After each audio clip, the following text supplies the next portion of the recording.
everything set up? Okay, excellent. Hello, weary travelers, and welcome to the Come and Go Tavern. My name is Sheela Ornthalis, and I'll be your hostess this afternoon. Today's kitchen special is bacon sandwiches, and it looks like Erica is currently available for a full-service package, if you know what I mean. But if you see anything or anyone else on the menu that you're interested in, just let me know, and we'll see what we can do. Today will be my 35th Final Fantasy XIV stream, and we are finally into the meat of Endwalker properly. Right now, I'm doing the library MSQ, but we might end up heading to Rad's Han at some point today. It kind of depends on how much content there is left to do on this quest line.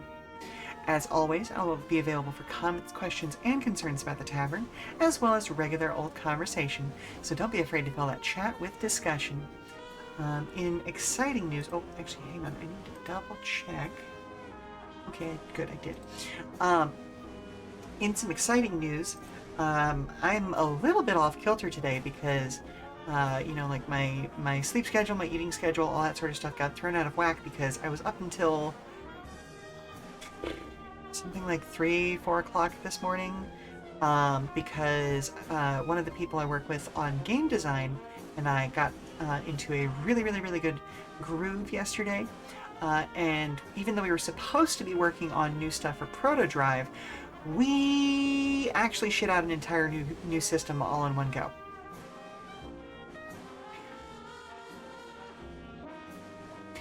So, keep an eye out for that one. It's going to be called So That Others May Live, and it's a game all about doing search and rescue. The resolution mechanics on it are fairly standard, like they're easy to understand. It's just a D6 system with like standard, you know, 33% chance of success. But instead of framing things in terms of success with like a 5 up being, you know, a true success, the game is more interested in seeing where you fail. So it's more about those 4 minuses. And when you do have those sorts of situations, you have to answer a question based on the actions that you were just doing. It's a very fun system. It's very, like, you're gonna succeed, but there's gonna be a cost, you know? And so that's most checks at that point. You know, it's 2/3 of the time something will have gone wrong. The game about search and rescue in disaster zones. The trauma's kind of built in.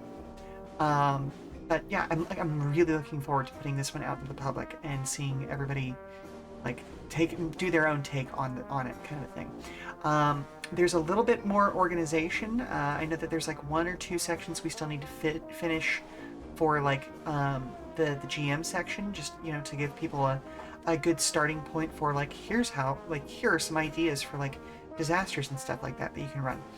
And then there is a little bit of organizational stuff, like some stuff that right now is in like bullet point lists that we want to turn into tables, that sort of thing. So I don't know, it may be done by the end of this weekend. It may go live on Sunday or sometime during next week or maybe by next Friday. I don't know.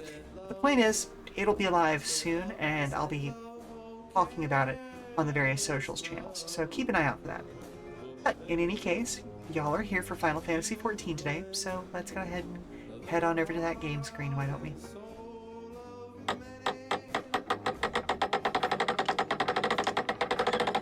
Oh, and I have realized the thing that I forgot, which was to change my video sources. There we go, maybe.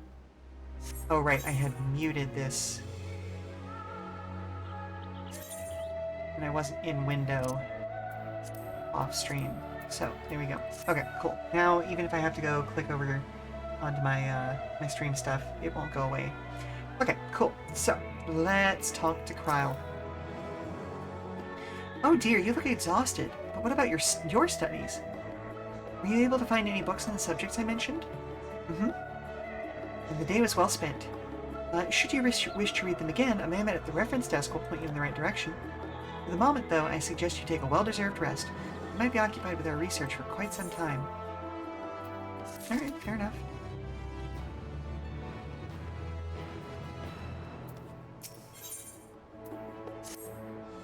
Ready for a tea break, then? I know I am.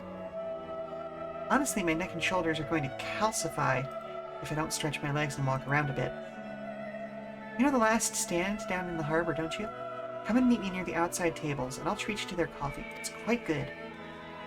Excellent.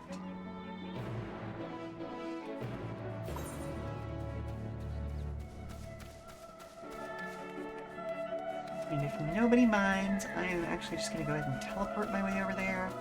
It's going to be slightly faster.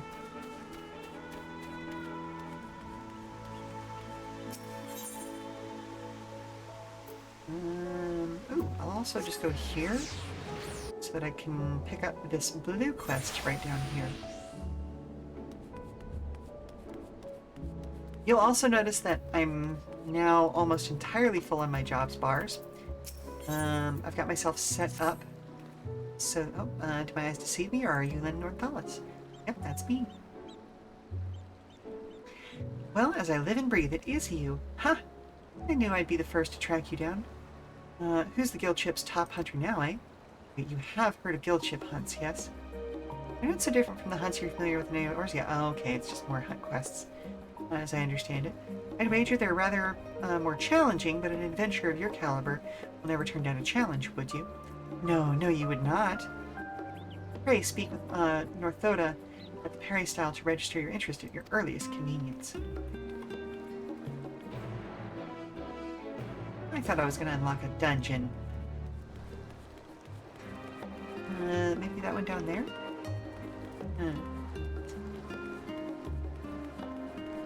Haha, just like me, I teleport to get somewhere faster and then find every distraction along the way. Hi, I'm Northoda. Have you come to place a bounty on an unruly beast? Well, no, I'm here to do some beast slaying and hopefully pick up bounties. By the scholar, you're Lynn? I was half convinced I'd set the others an impossible task asking them to find you. The Gleaner's Guild ship has begun posting hunt bills, you see, in the hopes that capable individuals will take up arms to lighten our ever-increasing load. Fortunately, capable individuals remain the sticking point. You hailing from our fair polis are willing to take up arms, let alone able to stand against the most fearsome specimens. You, however, have the experience and the grit that we need. When I heard that you had arrived on our shores, it was music to my ears. You needn't work for free, of course. We've done our research, and the rewards we offer are as fine as any you'll find abroad. The currency we employ is a relic of times when Gleaner was a great deal less figurative, so you may find it somewhat eccentric, but it's as good as Gil here. Speaking of eccentric, it should be noted that the majority of our clients are scholars. You probably won't have heard of half the creatures they send you after, but I find it's best not to worry about that overmuch. Slay beasts, collect samples, and try not to think about the long-term effects of touching said samples, and get paid. Simple, no? That being said, I wouldn't dream of throwing you in the deep end just yet. Let's have you start off with some junior marks so you can get your feet wet. Okay, fair enough.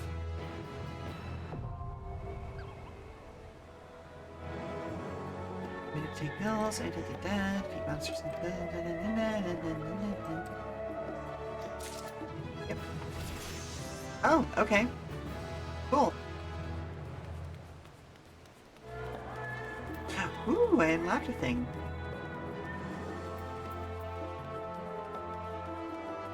Neat.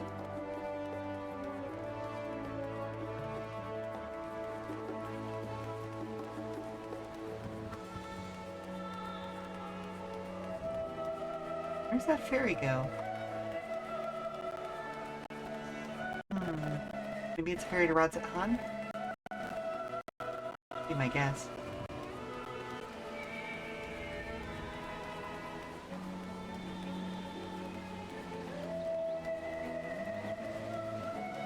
Right, you nerd. What are you doing out here?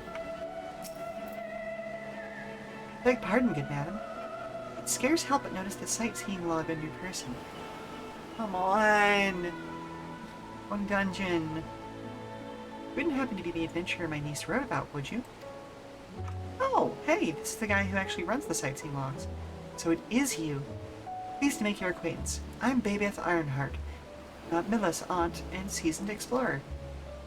Be a dear and hand me that log of yours. Mila told me all about how she helped you embark on explorations of your own.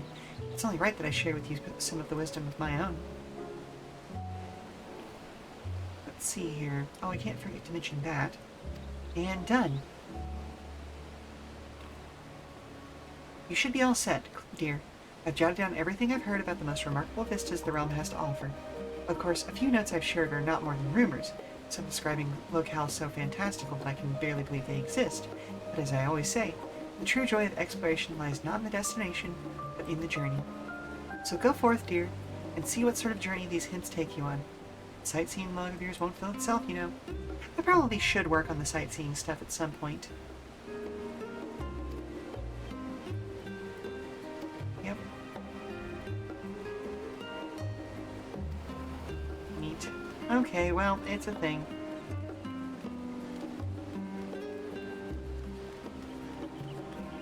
We got leaves, we got the specimen.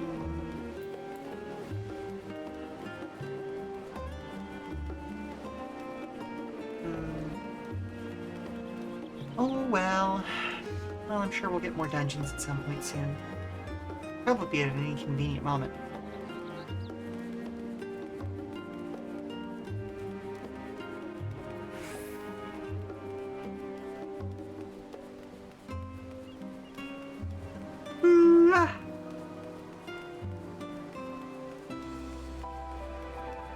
Oh, it's always weird when, like, you have the satisfaction of having gotten something done as a result of going to bed late, but also you're tired.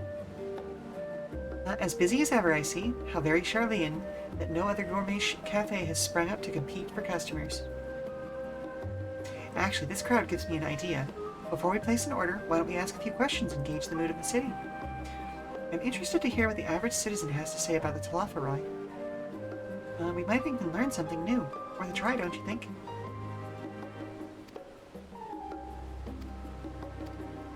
Alright, Alice is now coming with us.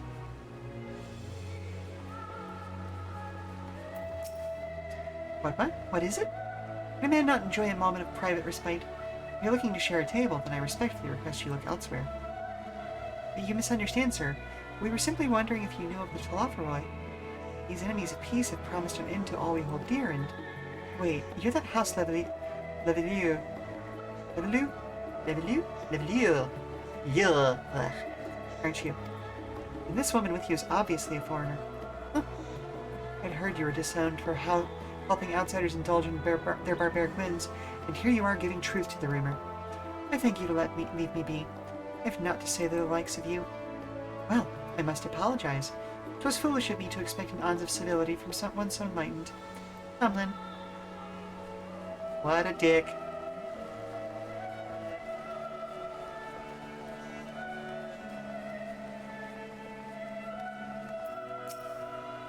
Yes, I don't believe I've had the pleasure. Pray excuse the interruption, but we were hoping you might share your thoughts on the Talafaroi and their unconscionable plans. My goodness, if it isn't the young Miss Navelu. My apologies, but I work in the offices of the Forum, and if word reached Master Fortuneau that I was helping you, well, I see. We're sorry to have bothered you. Well, fair enough. Oh, I couldn't see the thing because it was blocked by the sign. Wild.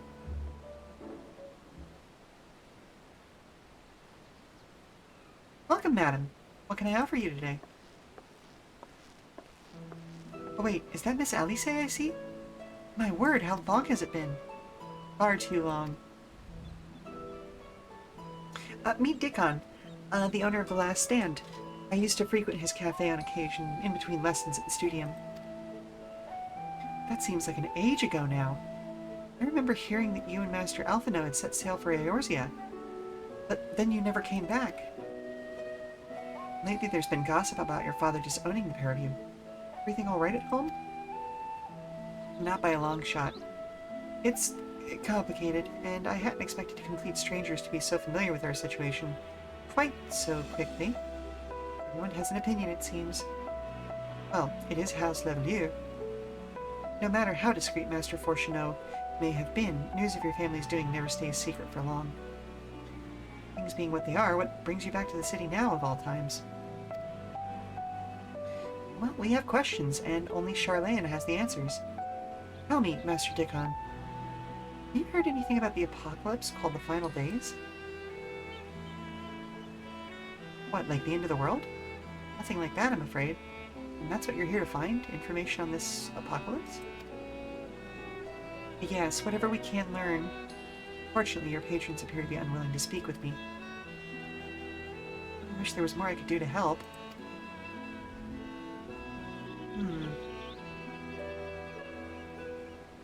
Maybe there is. But you're a visitor to Charlene, aren't you? Yep. But then few will know your face. We should be able to pass you off as a server with none the wiser. We just finished preparing a few orders. Strike up some friendly conversation while you're setting down their food, and you might get the answers you're looking for. Not a bad idea. I hate to ask, but what do you think? You can count on me. That's the spirit. Pay attention now, and I'll explain where each of these dishes needs to go. The tea set is for the chatty group sitting by the water's edge. The omelet is for one of our regulars, and a Highlander by the name of Sheela. I'm gonna go right past that. Oh, come on! Behind them, you should see a Mikote gentleman. He ordered an oven-baked lobster. Got all that? If you're not sure, just ask and I'll explain again.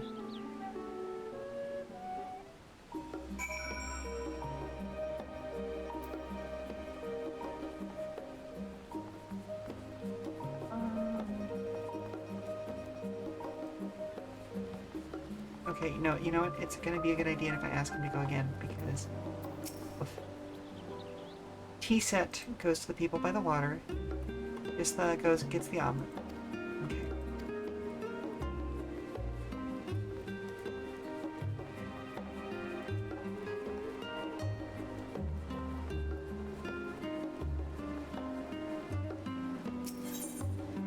Tea set. Oh, my tea set. Lovely, thank you. The Talafa who? Sorry, I've never heard of them, or their final days. My friends and I are somewhat uninformed when it comes to current events, but now if you wanted to hear about the ritual arcane practices of the 6th Astral Era, common or esoteric, well then I'd be happy to talk your ear off. And she had the omelet. Oh, finally, 2468. Let's dig in, no time to waste. It's a good looking omelet. What? The Talafaroi? Oh yes, I remember seeing the name in the latest Gazette. That and some grand claim about the end of days. Same old senseless warmongering. When will these fools grow tired of spilling each other's blood? Best to stay out of it, I say. Orim made the right choice, and I fully support our decision to remain neutral. Whoop. Sorry, sir. This is not supposed to be a table service in that way, shape, or form.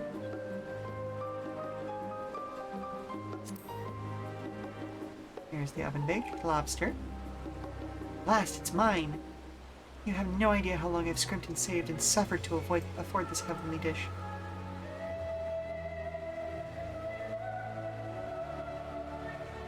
The final days? This is the first I've heard of it.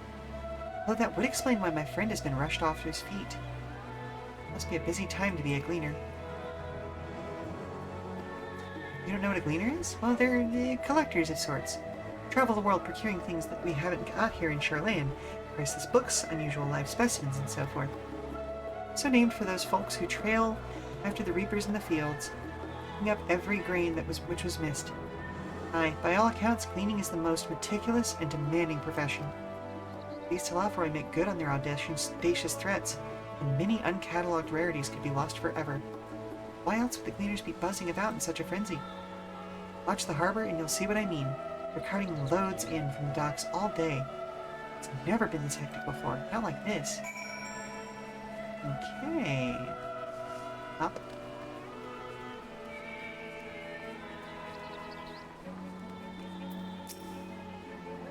Any trouble with the customers?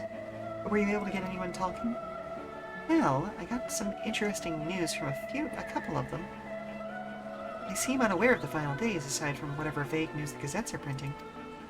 Even Dickon had nothing to offer, and he's the best source of gossip in the city. If the Forum does have secret knowledge, they've done an impressive job of ensuring no one whispers it in the wrong ear. In any case, thank you for playing the part so well. Here, a cup of coffee I promised. Water. But let's enjoy our drinks out somewhere else, shall we? Maybe behind the peristyle, away from the gossips and their wagging tongues.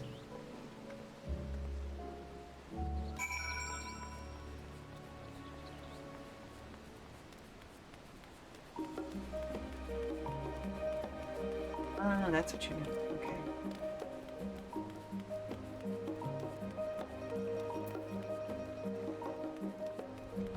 Little boat. Aw, dang.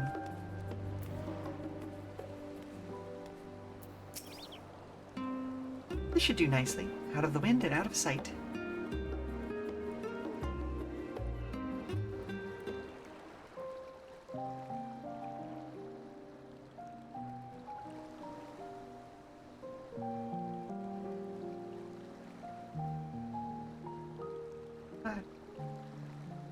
When our father disowned us, I couldn't believe what I was hearing. It wasn't until much later that his words began to sink in, that I began to feel the weight of what it meant.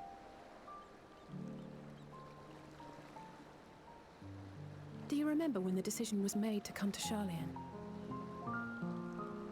Graham said that the Forum was determined to keep us in the dark, and that Father's venomous performance was part of that strategy, to keep us at arm's length. Perhaps it was. Father argued with Grandfather on many occasions, but never with such dismissive contempt. I mean, if that's the case, he still owes you an apology. When he demanded what justifies the sacrifices we make in war, I honestly didn't know what to say. Neither did Alpha know, I know, but never for one moment did I believe we had made the wrong choice. So all I could do was fume silently. It was only afterwards that I realized how childish I had been. How being stubborn and self-righteous must run in the family. Yep, fair enough. If I could have just mustered a civil response, then things might have turned out differently. Maybe, but that's what it is.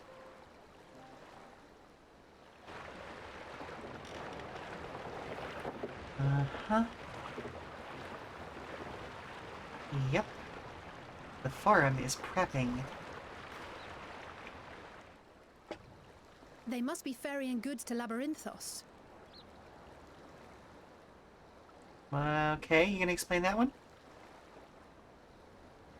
A vast complex beneath the island. Charlian is famous for archiving knowledge from around the world. Well, that knowledge is not preserved exclusively in dusty tomes and desiccated samples. Yeah. Our living library, comprised of all manner of flora and fauna, is housed Oh, that's gonna be a dungeon. and Maybe even a studied raid. within that underground facility. Still, that did seem to be an unusually large shipment. When I lived here, it was rare to even see such cargo transported by boat.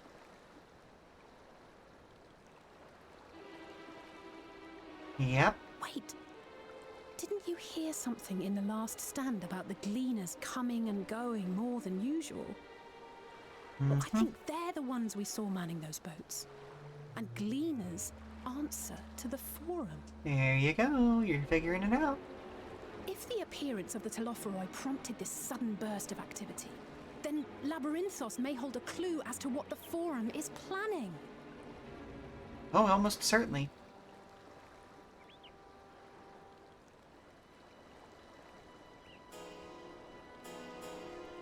Now, here's the thing.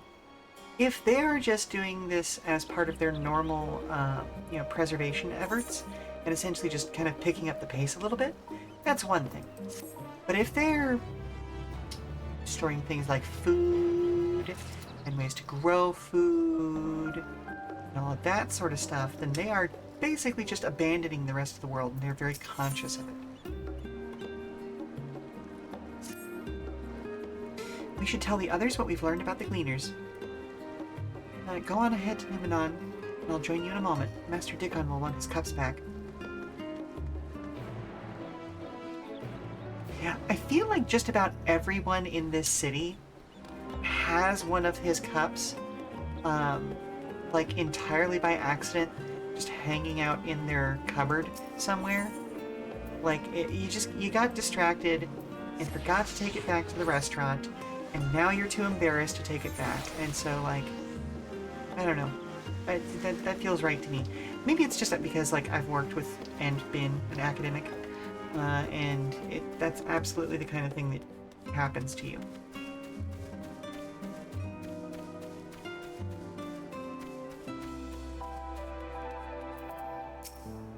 I know, shocker that I'm an academic. I just wrote, 12 pages of ATRPG and balanced them over the course of a few hours.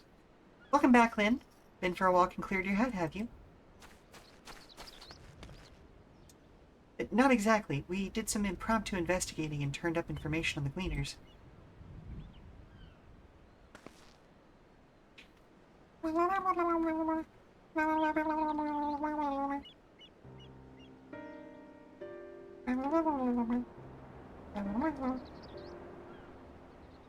It makes sense.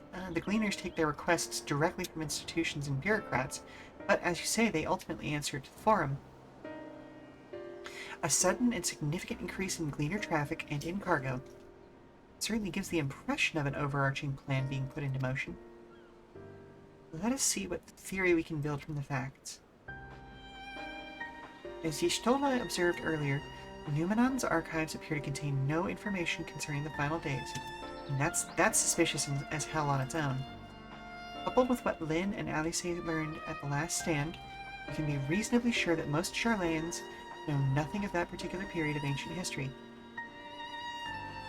Yet my father and his colleagues are not only familiar with the final days, but are also somehow familiar with the destruction being perpetrated by the Talafaroi. Is wholly unlike these certain that the destruction being perpetrated by the Talafaroi is wholly unlike these apocalyptic events. Moreover, the Forum claims to be so occupied by a duty of such pressing importance they saw fit to unanimously deny Eorzea's request for aid. And now the Gleaners, official agents of the state, have been mobilized on an unprecedented scale. Oop, hello! It goes pretty well. We're starting to pierce the veil because we caught the Gleaners prepping, shall we say. Oh, and I missed whatever Kyle just said. In which case, our next course of action seems obvious. We visit Labyrinthos and assess the situation for ourselves, and if we're lucky, the Gleaners will be far more receptive to our questions. What should we expect down there?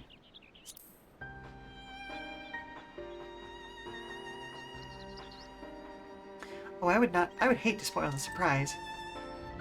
Okay, are we going in guns a-blazing, or are we going to get shot at? Like, what, are we sneaking in? As for myself, there are a few subjects I should like to research. I may join you later, but feel free to leave behind your borrowed books and be on your way. I'll see to it that each is returned to its proper place. That would be a great help. Thank you, Raha.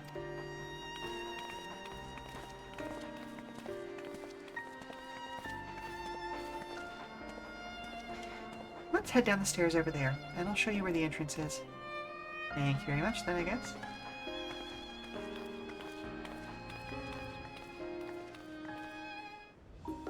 Yeah, I ended up deciding to go with the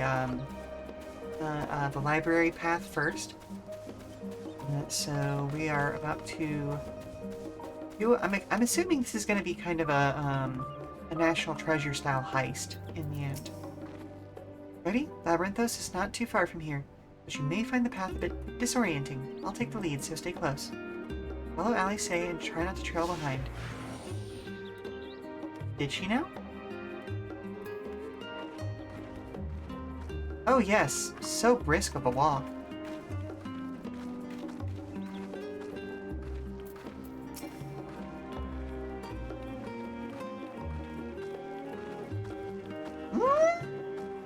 They've committed the cardinal sin.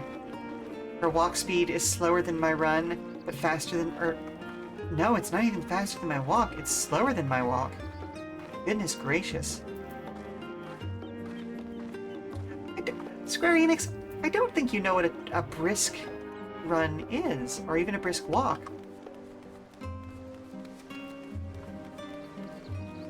There we go. Path straight ahead. I'm keeping to the path. But the path curves off to the right. That's not straight ahead. Cross this bridge. Doobie doobie doo.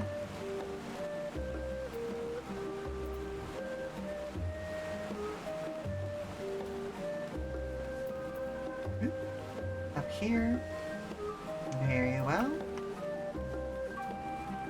Yeah, how are you, World Compass? Hope you're doing well. Got a neat side project that's probably going to be coming out sometime this week in the form of TTRPG, but I'll talk more about that a little bit later. Whoop, here she goes.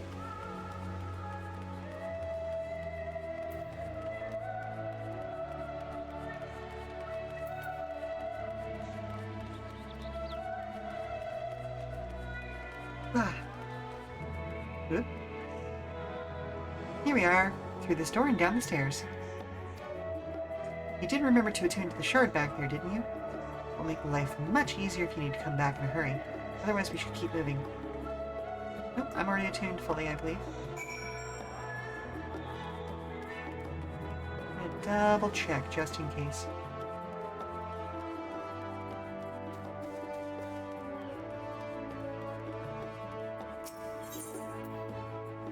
Yep, okay.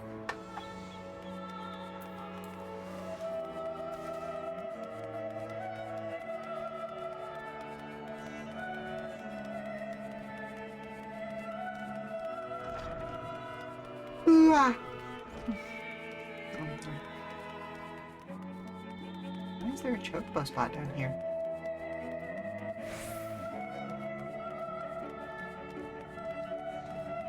That feels like a weird place to have a chocobo keep.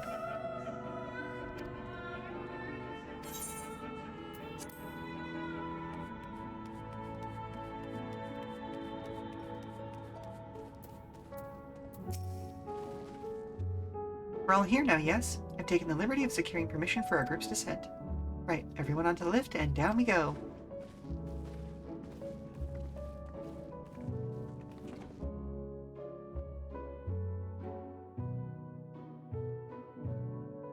Are we gonna get a cutscene, or is it just loading the next area?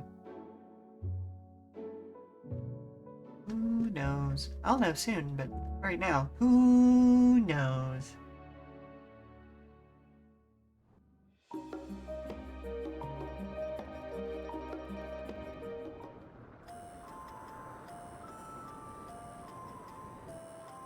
Deep beneath the scholar's city shines a false sun within a fabricated sky. Neat. In any age exist those who consider the floor an extension of their bookshelves. And this vault's architects surely belonged to that special breed. Maybe this looks like, some Asian shit. Start a new one. If no room remains, then make more rooms. A simple solution at first, and then bit by bit, a profound transformation. Knowledge buried beneath knowledge, a growing, creeping labyrinth from which there is no escape. This is a good dungeon. I feel like this is the real city.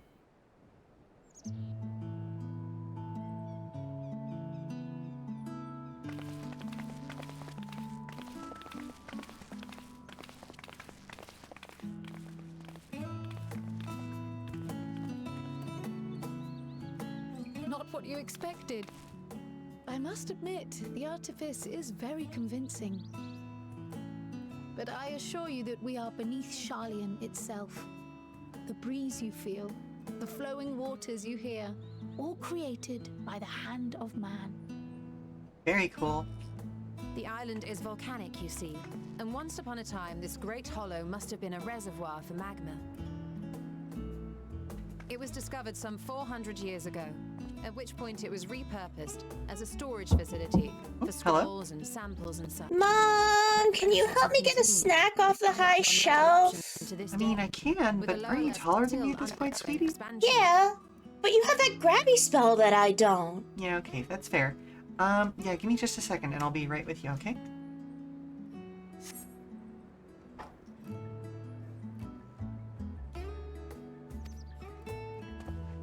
We'll get all the way Aren't through those this and people then I'll go gleaners? take my break.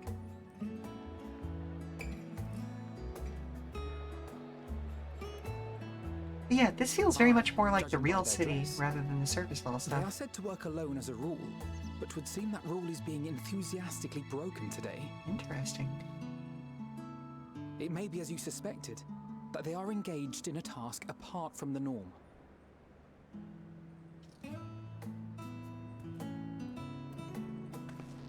Let's spread out and get some answers then.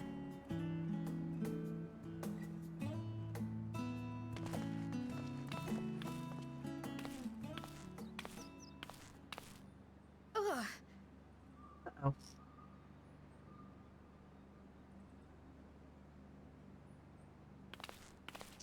Did you call to me just now? No? Are you hearing Heidelin now too? How odd. I must be a bit dizzy from the descent. I'll be fine, I'm sure. Let's get to work, shall we? I think she might be hearing Heidelin now. Maybe the nature of her gift is changing? Just becoming stronger? I'm not sure. But in any case, we'll be back in a few minutes. I'm going to go ahead and run a commercial now. So yeah, stand up, stretch. Don't feel like you have to sit there and watch the commercial. It's all good. And we will be back in a few minutes, right? Alright, sweetie. So, what kind of snack do you want today?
welcome back. Excellent, excellent, excellent. Ended up getting Dare some peanuts today. I'll see if that tides her over through the end of the stream. I know I'm gonna need to get a snack later because I'm not really hungry right now, but I will be soon, I betcha.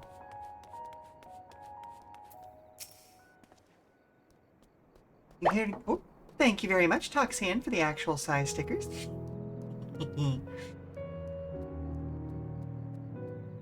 You here to give help or give more headaches?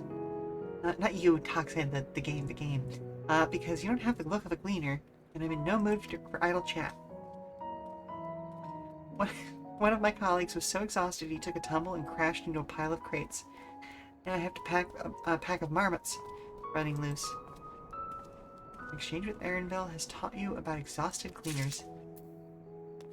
To know.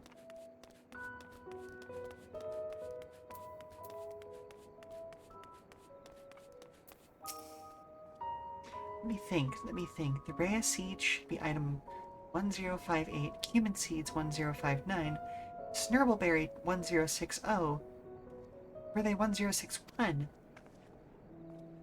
My head feels like it's stuffed with mako grass. Whoop, there they go. Moko grass, excuse me. Why more loads to take out than carry in? Why do all this at once and risk mixing it up? What if someone mistakes the Corthan carrots for the Garabondan carrots? What then? The exchange with TF has taught you about large shipments coming in and out of Labyrinthos. Okay, so if they're overloading people that much, they probably want to hide something coming in or out. Ooh, that's almost certainly the vista we're looking for. Maybe a question of time of day, though.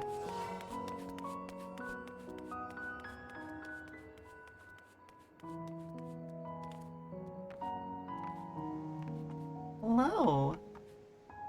Hello, little mammoth, you little dapper person, you.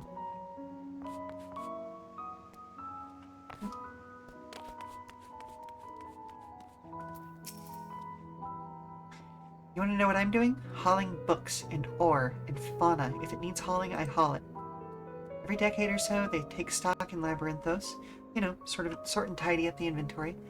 Never seen an operation like this before, though. They just did one a few summers ago, even. But then, with no warning at all, this mess gets dropped in our laps. Orders from on high. Damned if I know the reason. Could be that they're changing the layout, eh? Preparing for the next big expansion. Stock. Okay.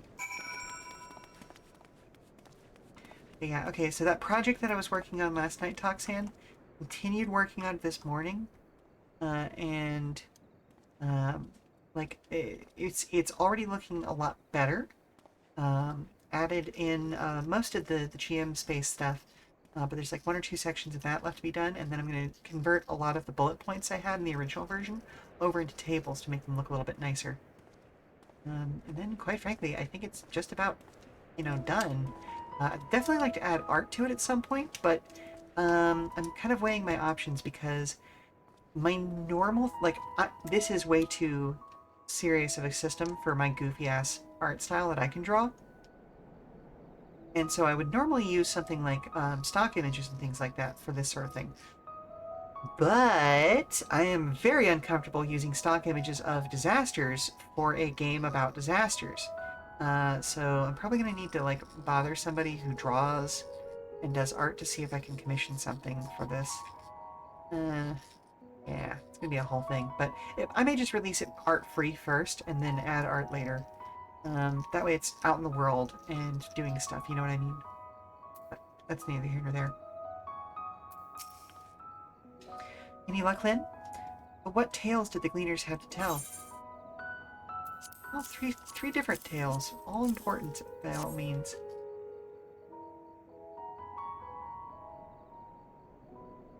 So this grand operation began without warning? For every item they bring in, they're sending more inventory somewhere else. Huh. That would explain the haggard faces I've been seeing. But we were right. The Forum is definitely up to something, and they're turning Labyrinthos upside down in the process.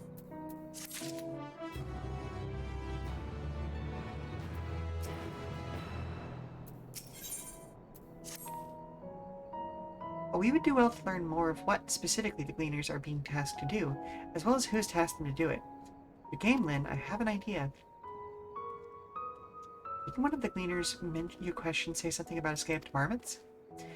Perhaps if you were to help him capture said creatures, he might be inclined towards a more friendly and enlightening conversation. In the meantime, I'll turn my charms upon this Gleaner here. We can compare notes afterwards. Happy hunting!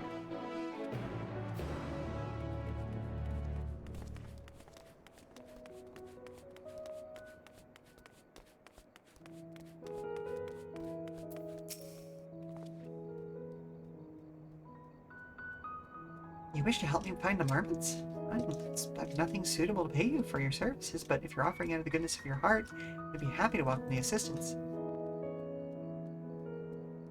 The name is Aaron Vilfriend, specialist in the collection of live specimens. That said, the capture of the Nagshian marmots is a trial I've no desire to repeat. The grizzled mice, they call them. For mercy, there's no other marmot species on this tier at present, so there should be no mistaking our little fugitives. If you happen to catch any, stuff them in this sack. Gently, of course.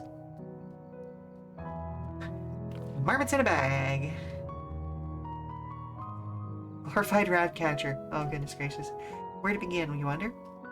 I've not seen any scampering around here, so we'll need to widen our search into the surrounding forest. Be on your guard. There are beasts out there that won't hesitate to prey on a marmot, or on you. Yeah, I am kind of small. I'll search the trees to the west. The eastern part of the forest is all yours. Good luck. Well, let's head off then.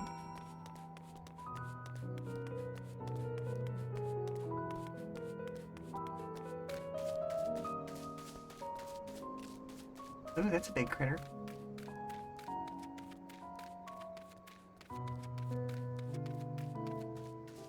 And an interesting reuse of the Gabu model and rig. Oh, okay. Well, that's what they call a troll in this world. I'm used to them looking a little more rocky than that, but, you know, it is what it is. Everybody's a little bit different. This would be boring if it weren't.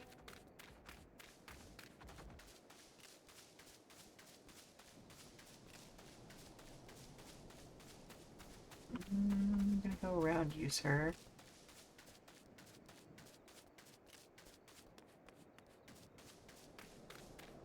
Oh, there we go.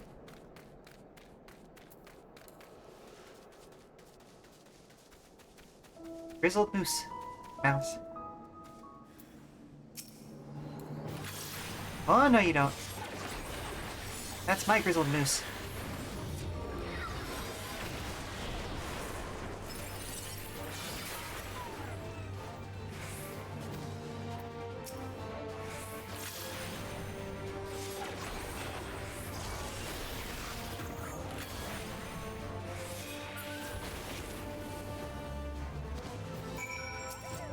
Come here, little one.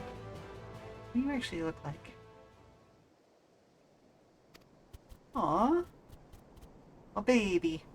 Barely have you readied the sack when your grizzled mouse scampers off into the underbrush. Oh, LaFarlin would love these things, I'm sure. Thank you for the lurk, and enjoy your time.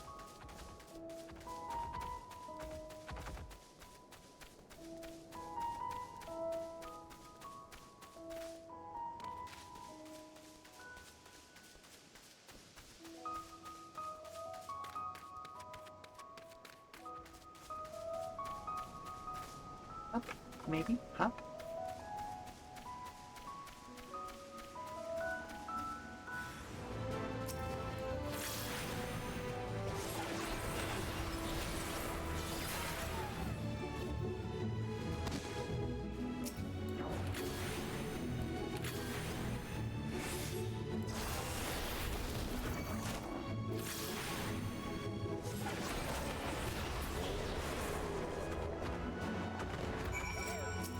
Alright, little baby.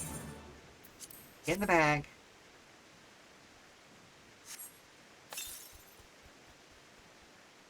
But nimbly evades your grasp before once more disappearing into the trees. Alright, buddy.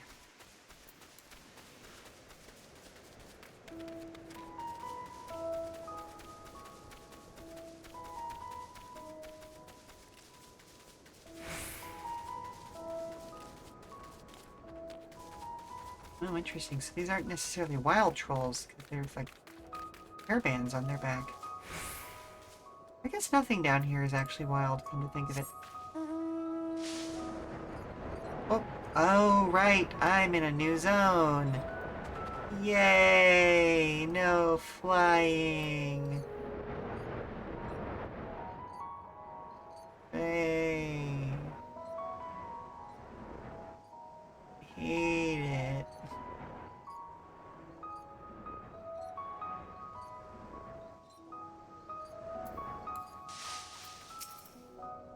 Sure. Alright, you little bugger. Squeak, squeak. More prepared for its speed this time, you succeed in closing the sack over your elusive quarry. Alright, well, we got one.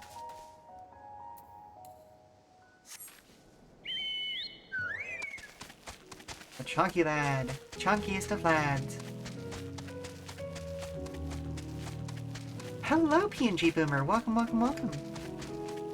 And how are you this fine morning?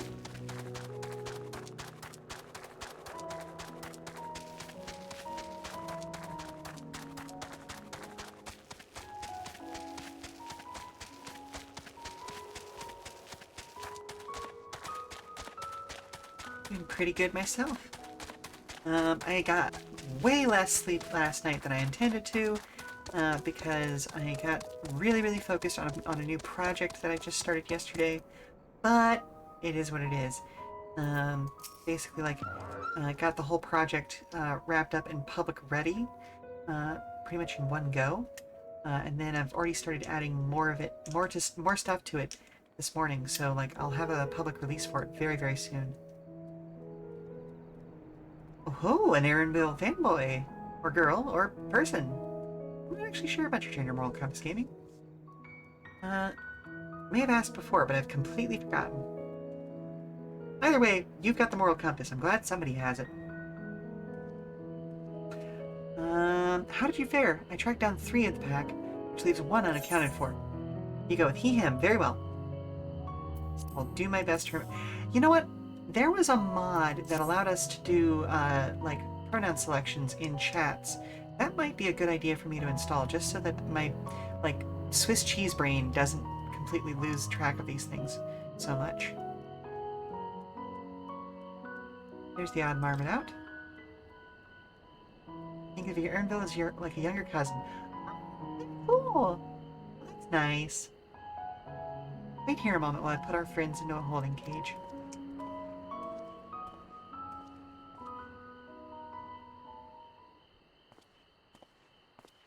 It's so interesting how people get attached to specific characters in this game. Thankfully, the marmots seem to be unharmed. They've held up well in isolation, but it's much too soon to release them into the habitat. It's a good thing we were able to recapture them so swiftly. You have my thanks. Who tasked you to capture them in the first place? And also, only 4 of them? That doesn't seem like a big enough breeding population. Oh, why, the authority in charge of Labyrinthos, now in perpetuity. The same officials who've had us working day and night of late. The honorable members of the Forum. Who else? Suitable for consumption and easy to breed. Those were the 2 conditions I was given for the stock I was instructed to procure.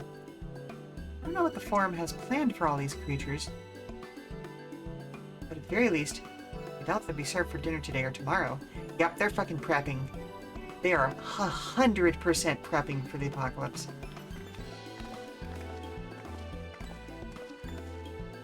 There you are, Len. Is this the gleaner you mentioned? One who was looking for lost marmots? Interesting company you keep, friend. Who are you folk, anyway? I am Kryle of the Students of Baldessian. These others are my associates. Truth be told, the Forum's decisions of late have not sat entirely well with us. That is why we made the descent into Labyrinthos. We hoped that by seeing those decisions put into action, we might more fully understand their reasoning. Wise and practical. It never hurts to try and gain a broader perspective, does it? Anyway, duty calls, other animals to capture and enclosures to empty. Once again, I'm sorry that I can't offer you more for your services. Well, that's fine.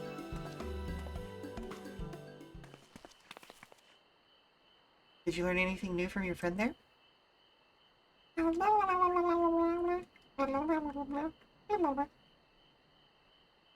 So we've confirmed that the order for this ambitious operation did indeed come directly from the Forum. However, the Gleaners have not been informed as to its purpose. I'd say that fits with everything we've heard thus far. We've also discovered that the operation has begun. Forum contacted the Gleaners Guild ship and put their people to this great work some 4 days after the Telophoroi made their chilling declaration. As seasoned travelers, the Gleaners keep abreast of news from every corner of the world out of necessity. Thus am I inclined to trust that their calendar of events is accurate. Altogether, it gives the distinct impression that this undertaking was a sudden and unexpected development. Yet I find it hard to believe that such a comprehensive restructuring of Labyrinthos and its archives could have been planned in so brief a window. But nay, this plan was long in the making. They were but awaiting the right time to put it into effect. And the Telophoroi's declaration was what set it all in motion? It seems likely, but let's not leap to conclusions just yet. For the moment, I suggest we conduct a wider investigation of Labyrinthos. The more facilities we visit, the more pieces of the puzzle we stand to find. Well, in that case, how about we head to the Archeon? From there we can reach the lower... Oh, there it goes. Kryl, what's wrong? I'm fine, truly. The sudden descent has left me with a bit of a headache, that's all. Nothing that will stop me from soldiering on. Let's be about it, then. At least allow me to take the lead. I'm fairly certain I remember the way to the Archeon. We follow the path east, through the forest where you were chasing off after the mouse. Or marmot, was it? Anyway, 'tis the trolls you need to watch out for. I don't know. I'd say if I was attached to anybody in this game, it's probably the twins. Just because, like, especially now that their dad has disowned them, like, they need somebody to look out for them. They need a parent. Also, check out the new ride. Oh, wait. Just felt appropriate, you know?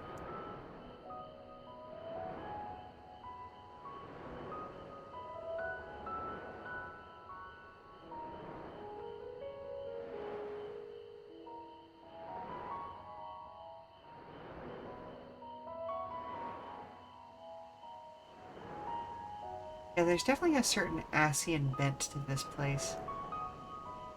Like, I'm sure that they did some reuse of assets for the elevator. But, yeah, just in general, this feels very Asian.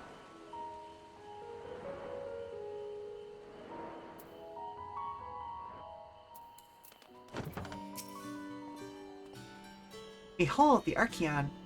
The as Numenon serves as Charlane's literary archive, so does this structure house the city's wealth of material data. Oh wow, so this is where you keep all the safety data sheets, huh? The architecture, too, is similar. This building you see is merely the upper entrance, an access point to the vaults carved into the cliffside itself. Within those vast rooms are stored countless samples and specimens, as well as the detailed records which describe them. In a manner of speaking, the Archeon contains a physical history of Charlene's unwavering dedication to the accumulation of knowledge. Cool.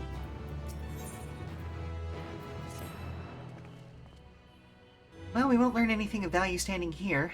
Let us proceed into the main building and speak with the custodian.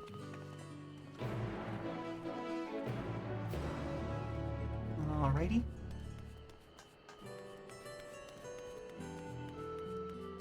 I suppose I ought to tune to the ether right down here.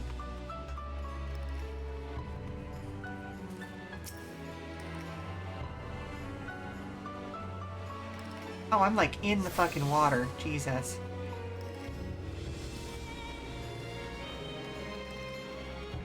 Ooh, a gemstone crater. Rogue.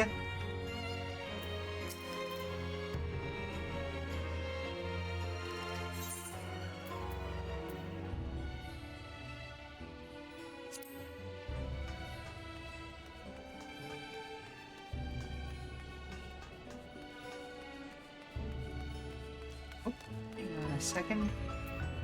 Here's a chocobo keep.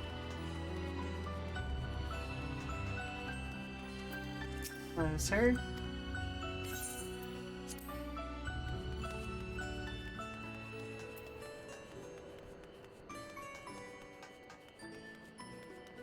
Blah.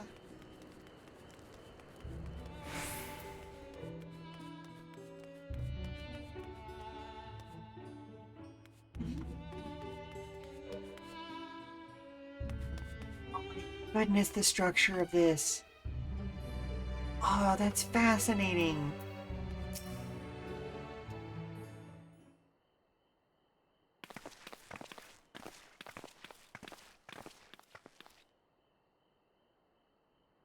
Greetings. We're here to peruse the Archeon's vaults. Peruse? You're clearly not gleaners, then. May I ask your affiliation? We belong to the students of Baldessian, but is that relevant? I was given to believe that the vaults, those open to the public at least, were, well, open to the public. Ordinarily, yes, that would be the case. At present, however, access has been restricted.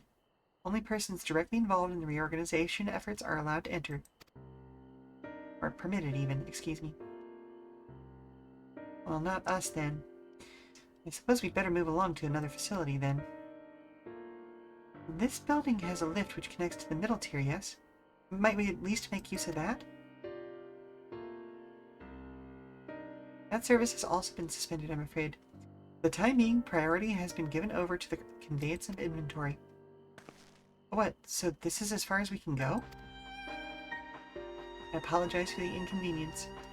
Please come again after our restructuring operation is concluded. By that time, it'll be too late. We were so close to getting answers. We need to rethink our approach. Let's step outside for the moment, shall we?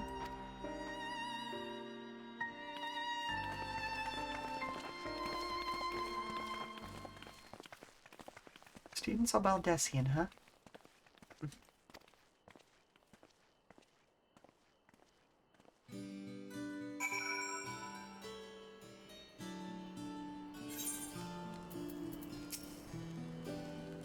We're in an impasse. If we have no other leads, I should like to peruse or pursue this one further.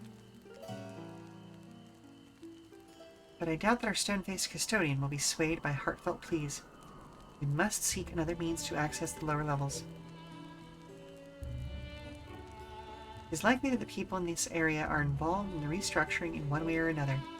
If we are to ingratiate ourselves, they might allow us to accompany them on the lift. Let us ask around. Surely someone is in need of a few strong backs to lighten the load. Oh, we're gonna get in trouble with the forum. We are under surveillance.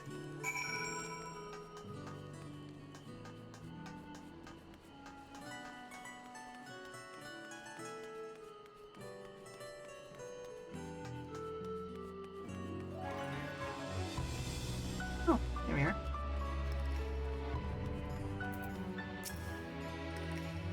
What's that? Take you down on the lift with me? Sorry, but not a chance. I've been up and down all day, and only now have I finally found a spare moment to rest. I did see a gleaner fellow heading out the gate there, though. Shouldering a large pack, engaged in some manner of task. Maybe he'll be headed down below and after he's done with whatever it is he's doing.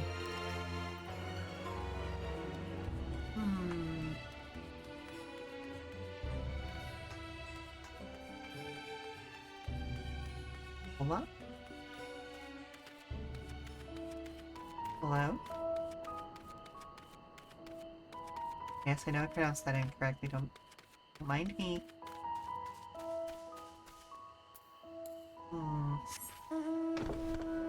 Oh, wow. That immediately came back. Oh, this is technically faster than walking. I have to tell myself that.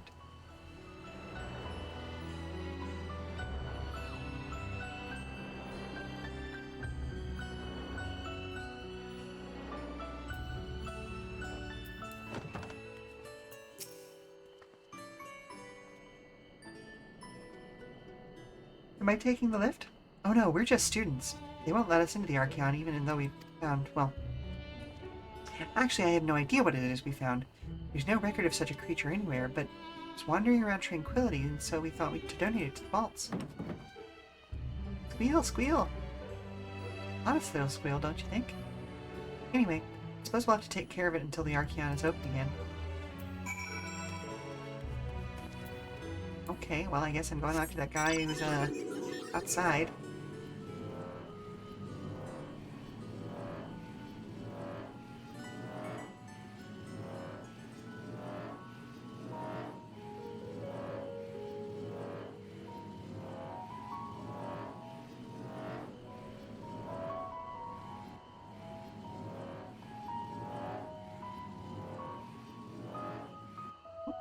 Oh hey, it's Aaronville again!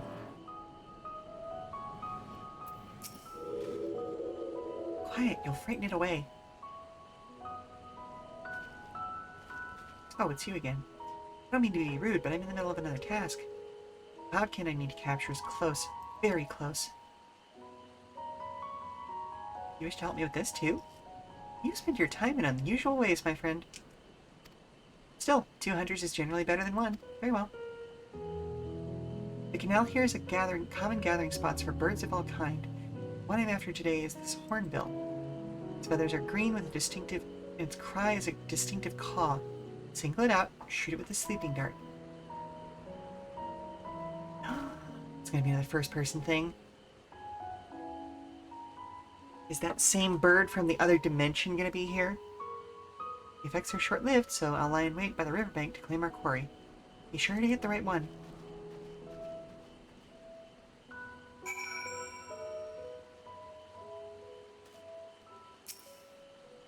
Searchers, yep. Yep.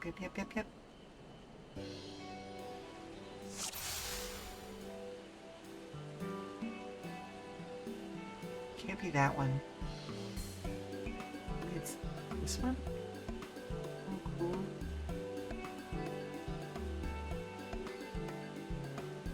Yep, that one.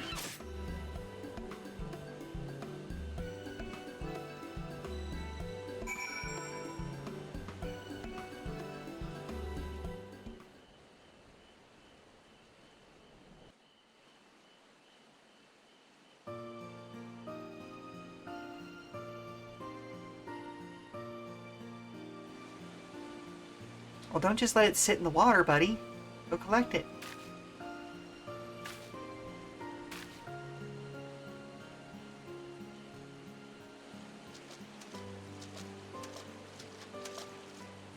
A fair shot.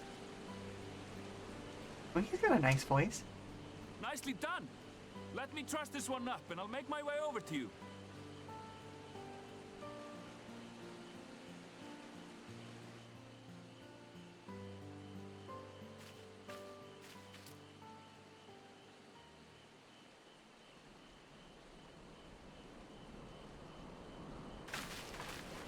Ah, There you are. Any new revelations? this is what I get for not getting enough sleep.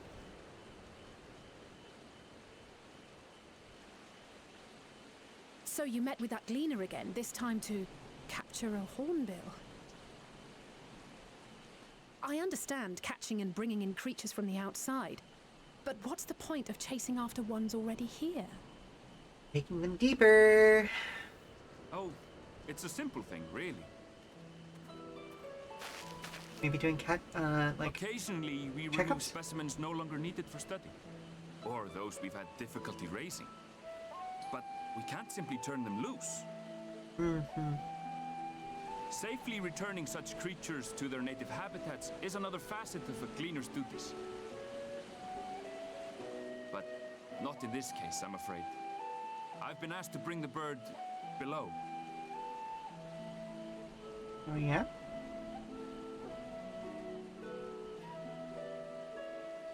What's that mean? The restricted section in the lower levels of Labyrinthos. Open only to a select few researchers handpicked by the Forum. The projects down there are the subject of rumor and hearsay. Forbidden magics. Advanced technologies that can never be allowed to fall into outside hands. Even Archons are not privy to the truth. Those who are, the researchers involved in this secretive work, are not permitted to walk freely in the city, and are instead required to live in isolated quarters. Well, hot diggity. The whole fucking What could a Manhattan Project down facility here. subject to such strict security protocols possibly need with a hornbill? An experiment? Yeah, live. Possibly. I wasn't afforded an explanation. But judging by the requisition list given to me and my colleagues, I doubt it's for any kind of advanced research. I'd be more inclined to believe we were making preparations to migrate to the south. Mericidia or thereabouts. What? Why would you say that? That is a great question. Much of the flora and fauna we were asked to procure could serve as reliable sources of sustenance. They're comparatively hardy species too, able to endure harsh climates. And among them are specimens known to be effective in improving soil quality and purifying water. When you put it that way, migration does sound like a reasonable assumption. That's all it is, though. An assumption. Through our tasks, we gleaners glimpse only bits and pieces of the forum's plans. Our prime concern is that our requisitions, be they living or otherwise, are properly preserved for the knowledge of future generations. Fair enough. Now, I really must be going. I regret that I cannot reward you as you deserve. Well, I mean, could you do us the favor and help us get down to the next Perhaps level? you might reward us after a fashion then. It is imperative that we reach the lower levels. And seeing as you are already set to descend with your assigned cargo, mayhap we could accompany you as your assistants. I'm afraid that won't be possible. Once the animals have been prepared for transport, we send them down separately via the lift. I will, of course, follow after to make my report, but I can hardly pass you off as porters when there's nothing left to carry. Yeah, that's fair. Indeed. Pray forget I said anything.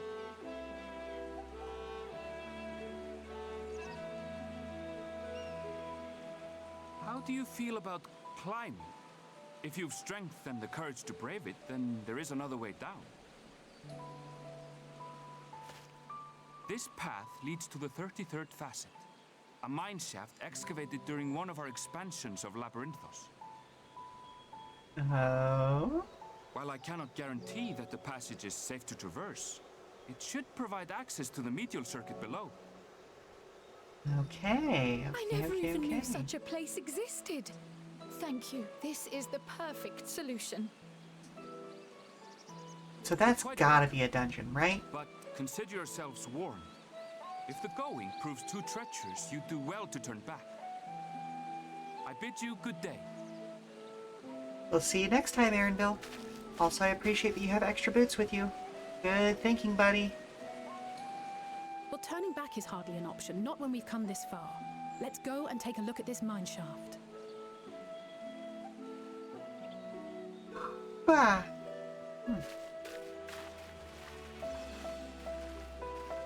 I should probably get caffeine the next break. On the one hand, it may give me the tummy rumbles, but also I'm already there and I need it. Well, about an hour early, but still.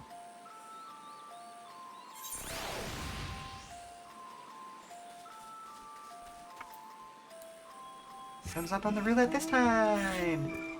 The chocolate cocoa puff!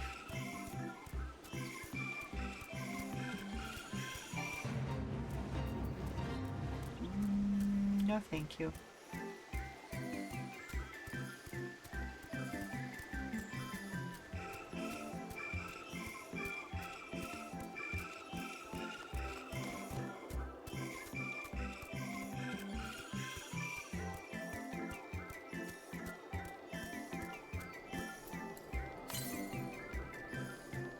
Ah, beans. Okay, well, it is going to be one of those. Alright, well, I'll deal with that off stream.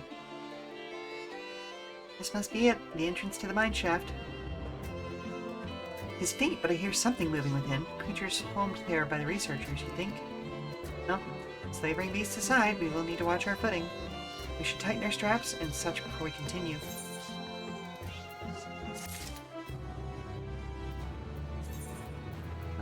Is that the whole set of gear? No, not quite yet.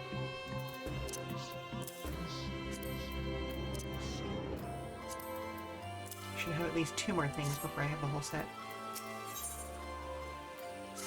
Elise seems eager to get underway. Assuming everyone's tightened their straps and checked their gear, then I say we head on in. Given the terrain ahead, though, it might be wise to leave some distance between us. I don't want to be stumbling over each other if it comes to a fight. Take it slow, and don't forget to check your surroundings from time to time.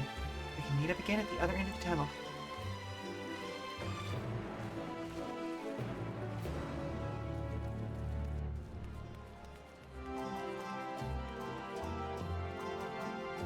Oh, ah.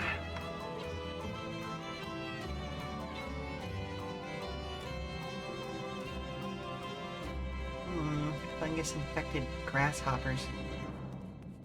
Or are they the oh no, those... Oh right, we met some of those before. They're just walking mushrooms. Ugh.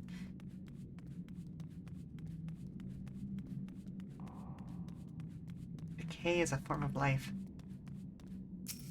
Ooh.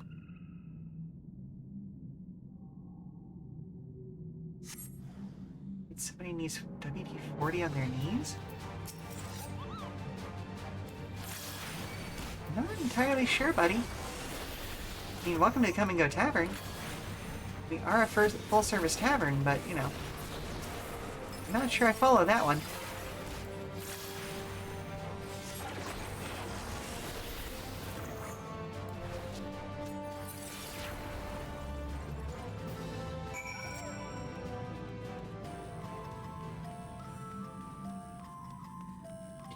Do.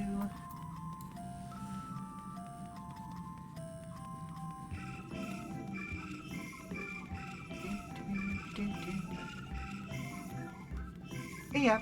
Welcome. We are working our way through the Endwalker main story quest today. Hey, Mom, look at okay. this cool animal I found. Well, that's an adorable little, what is it, Can sweetie? I keep it? No, we have to take that back outside, sweetie. Okay, yeah, speaking of LaFarlane and his creatures, okay, now I know where you're from. Okay, gotcha.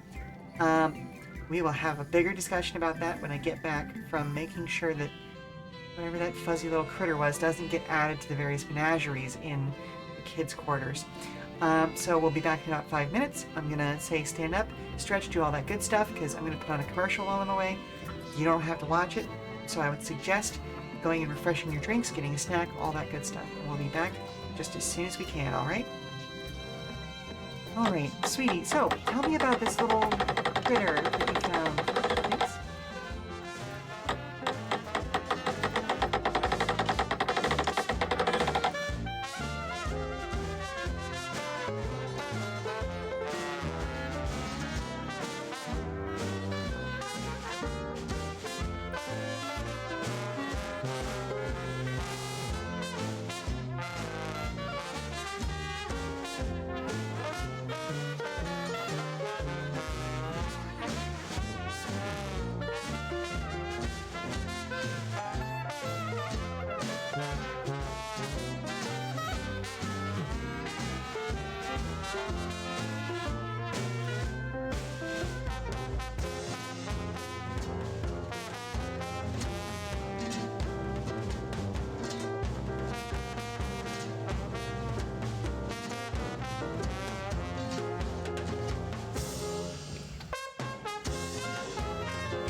on, I got it. Okay, there we go. Woo! Alright, I got myself a snack while I was away as well. And I made the mistake of trying to get some of it right as I was coming back, so of course I dropped it, right?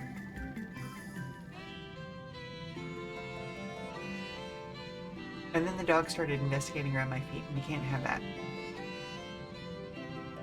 We were warned very specifically not to give her people foods.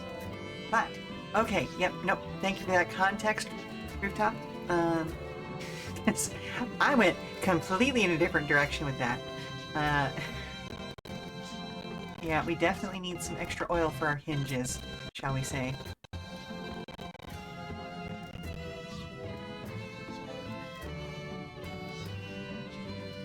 Although I've been doing a lot of Tai Chi lately, and that's been helping me a lot.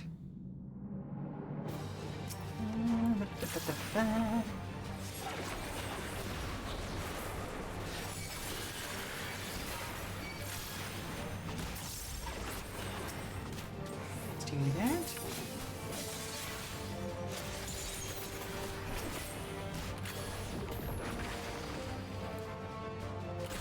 There we go.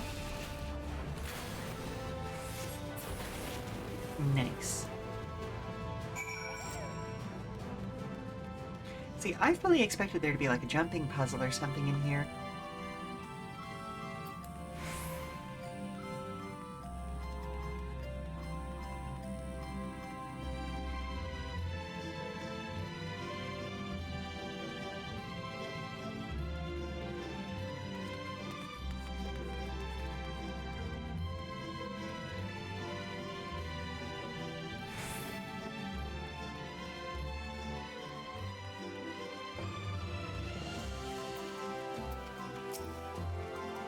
Ooh, that's a pretty boy. Everyone seems to have made it through without incident. Nothing of consequence, at least. And as promised, the tunnel has delivered us onto the medial circuit. As I recall, this tier is where they keep a wide variety of samples for agricultural production. If Erinville's assumption holds true, specimens that are being collected in preparation... Oh, interesting. For a great migration, and we should see evidence of such plans in the area's research projects. Let's follow the path to the nearest farming facility and see what we see.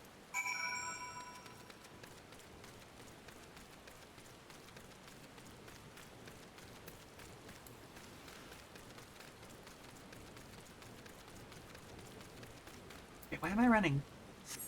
Mounts are slightly faster.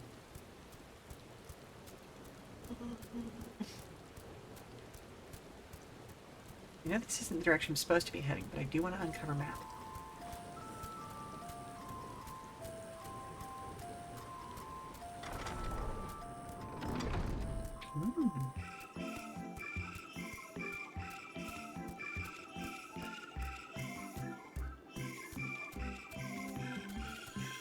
Oh, we'll be back here later, won't we?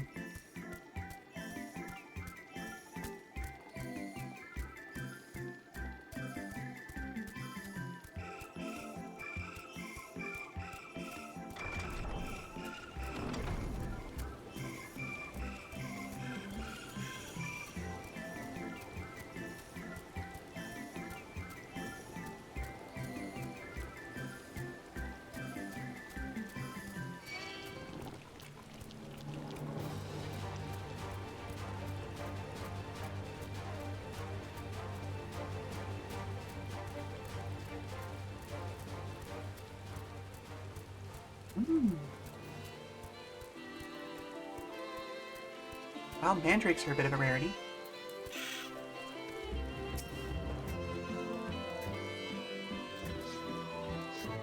Well, I say wild, but nothing here is really truly wild.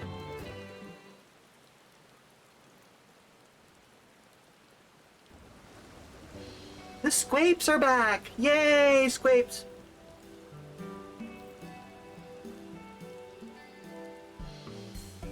Aha, now I know where we are.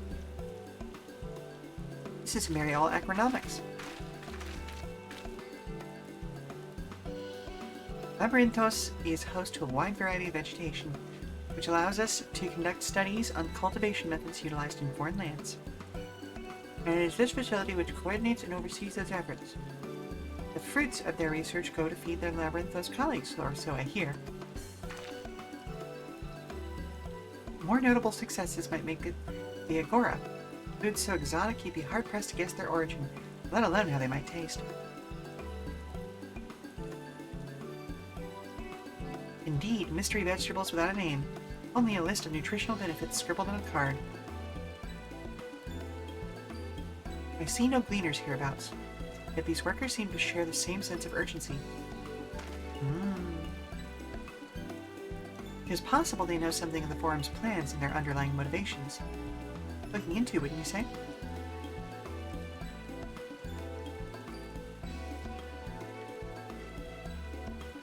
See what you can coax from the workers. The rest of us will do the same, or cast about for useful clues. Just don't give them any sort of indication that we don't belong here.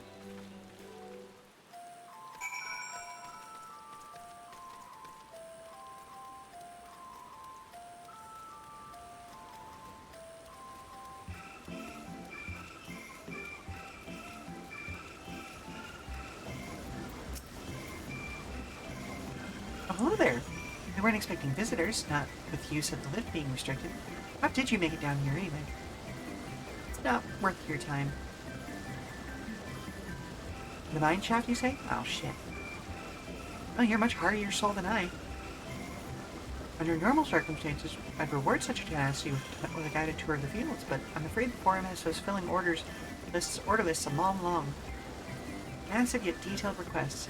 Literal wagon loads of crop samples, and hardly any time to put them together. When I first heard of this grand reorganization, I assumed we would be shuffling around old stock to make room for the new. Then came the orders for ridiculous quantities of seeds we've already thoroughly researched. Passing strange, eh? I pressed for an explanation and was met with vague assurances that all will be revealed in due course.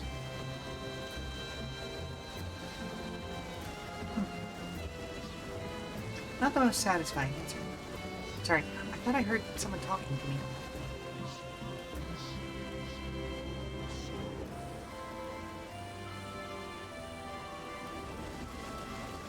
Maybe it's something in the background? Music? I mean?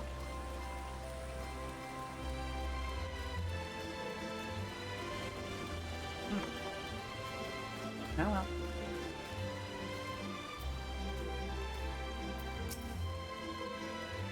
I have ought to be taken down below? More than I can carry and then some. Most of our stock is sent off via the cargo lift, but some has been earmarked for aerial transport, hence the stack of crates atop the hill over there. Gods, hauling that lot up the slope was a job and a half.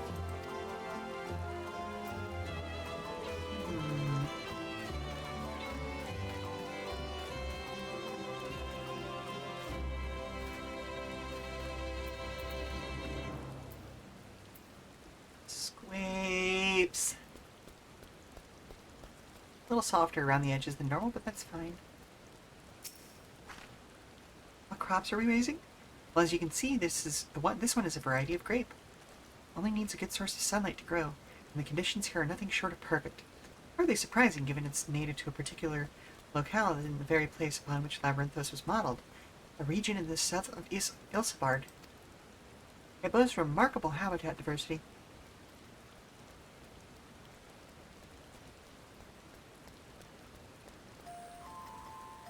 Allowing for a myriad flora and fauna to thrive. Chilly peaks in the north give way to swaths of temperate plains, which in turn transition into a hot, humid coastline. Such bountiful territory is ever contested, as you might expect. It used to be called Corvos, before the Imperials renamed it Locus Amonis. Forum saw it not as a prize, however, but as a researcher's ideal environment, one whose climates we strove to recreate within the confines of Labyrinthos. It's since provided a rich foundation for countless experiments and cultivation.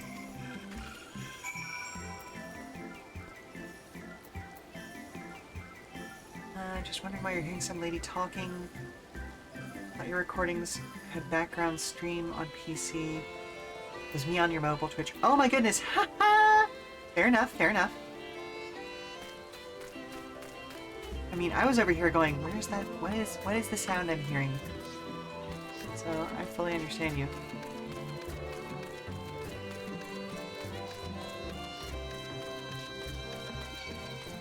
No, thank you. I don't want any.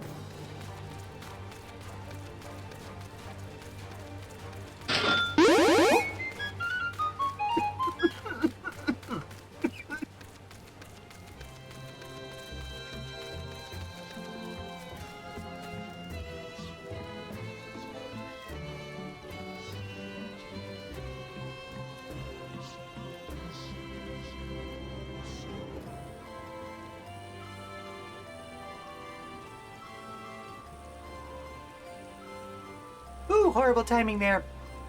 Oh, I inhaled a piece of popcorn. Oh, thank you very much for the follow.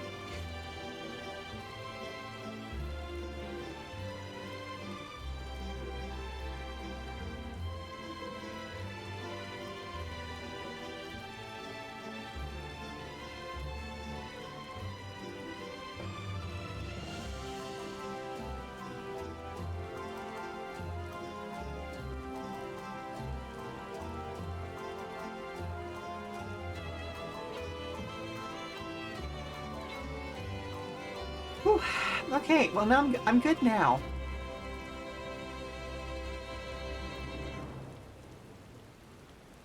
Whew, I tried to inhale a piece of popcorn right as you followed, and like, I don't know, I think I just, ugh. Whew. Okay. I think I'm done coughing now. Ooh, and that's part of the reason why I have an emergency mute. The labels on these crates tell a story of their contents. Bundles of common seeds and saplings accompanied by sheaves of reports. Aha! It's probably just, like, crop growth and all that sort of stuff reports, but again, I'm fairly certain they're smuggling other reports down.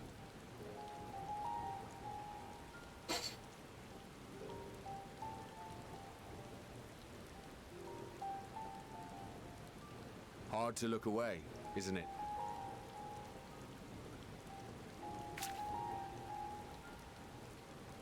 But they're more than pretty flowers. Heart blooms are attuned to ambient emotion. Ooh, very cool.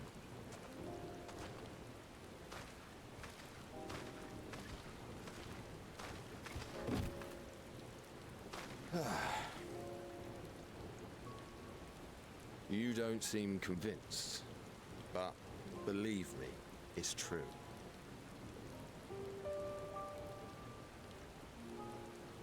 This ashen grey, for instance, it mirrors the anxiety and urgency of those working nearby as they rush to fulfill sudden orders. Intense feelings like those spur the petals to change colour. Bright glowing hues in the presence of joy, dark subdued shades for frustration or despair.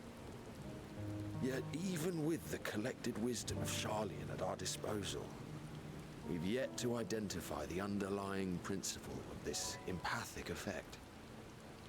I have to call out the fact that they properly use the term shade there. So many people use it improperly when they're talking about Although colors. the flower is extraordinarily long-lived, its low reproductive rate has made it difficult to find younger populations growing in the wild. With too few sightings to map its distribution, and no closely related species to track, we've been unable to pinpoint its land of origin. Oh, they're gonna come from the moon, aren't they? To further complicate matters, every culture, even dimly aware of its existence, has given it a different name and mythos.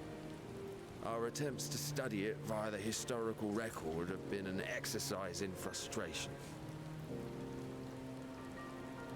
As an avid botanist myself, I should one day like to unravel the Heartbloom's secrets.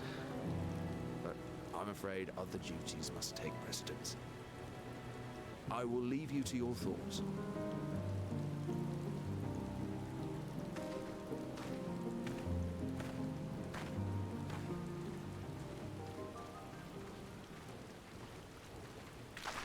So a shade is specifically when you add black to a spectrum hue. A tint is when you add white to a spectrum hue. And a tone is when you add gray. Have you learned aught of interest?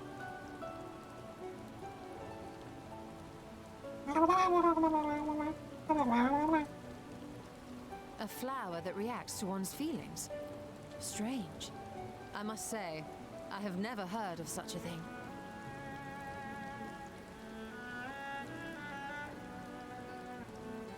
This is all very fascinating. But as it stands, we fail to gain any significant insight into the Forum's undertaking. Indeed. While there is certainly enough activity to support Erenville's supposition that a priority has been placed on improving food production, unfortunately for our investigation, these workers were never informed as to how their duties serve the master plan. If only we could interrogate the Forum members directly. I mean, we could go find some kneecaps to break.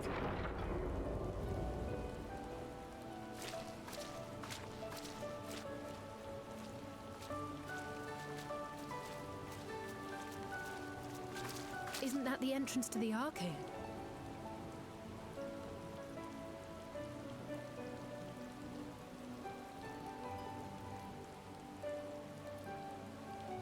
Look, there. I think that's Erenville. A little difficult to tell from here, but I think you're right. He did say he was coming down to make his report. Erenville receives his orders from the Forum. Would it not follow, then, that the superior to whom he reports is a Forum member, or at least a close associate? You mean to eavesdrop on their conversation? What of the risks? Ours alone to bear. We won't interfere with Erenville's work, nor will he be implicated as an accomplice. Alright, fair enough. If you're not comfortable taking part, I can do this alone. Nay. I said myself that I wished to know Father's intentions. And no answers will be forthcoming should we simply ask nicely. We can apologize later, should it come to it. Right now, we need every crumb of information we can get our hands on. Consequences be damned. Fair enough. It might be best if you came along as well. In fact, we should all... Oop.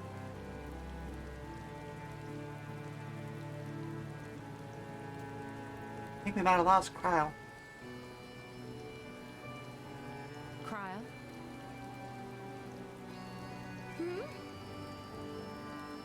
Oh, yes. That certainly sounds like a plan. I'm glad you agree. Now repeat it back to me step by step. Quickly! Erenville is on the move. We need to get closer before we lose him.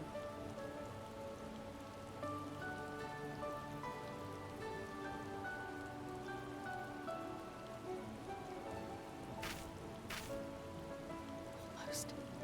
I can almost reach you.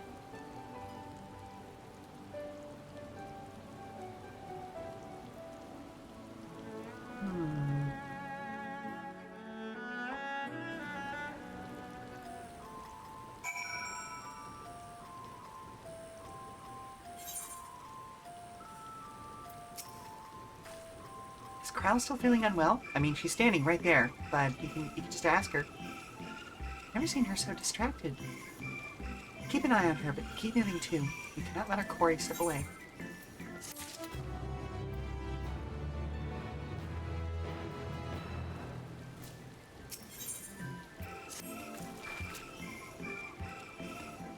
Erenville was headed westwards along the path outside the Archaon. We can still catch him.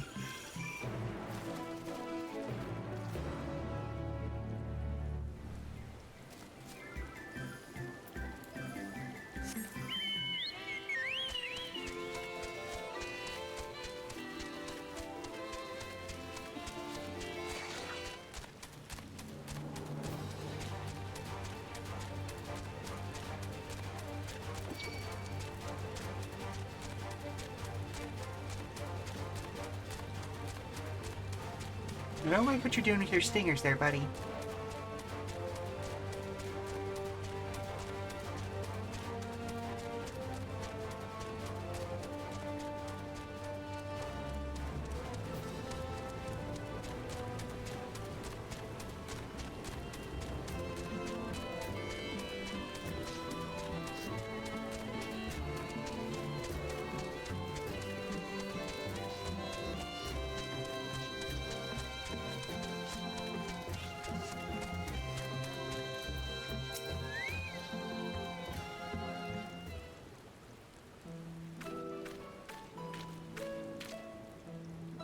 Hold a minute. I have an idea.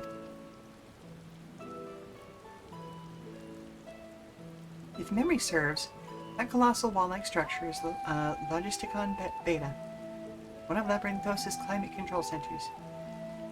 It should have its own lifts, with which one could access the upper or lower tiers. If I were an agent of the Forum, that would make for a convenient meeting place. But even if we happen to find Arendelle in the company of said agent, we cannot expect them to reveal issues of importance as we nonchalantly stroll past. Nate, we shall have to remain undetected. Only Garaha and his vanish spell were here. Oh, but there are other ways of turning invisible. Hippity hop, my little toads.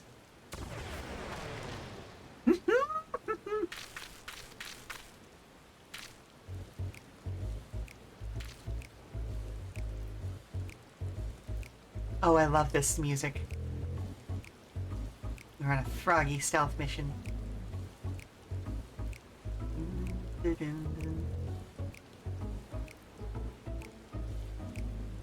I suggest you and your green companions hop along and catch up with Arendelle.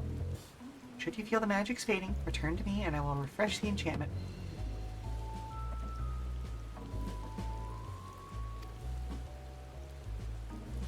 And what am I to do in the meantime? Right here with me. In your current state of mind, you'd be as likely to leap into the jaws of a predator as you would learn anything of note. Which reminds me, beware the creature hereabouts. That form you are essentially defenseless.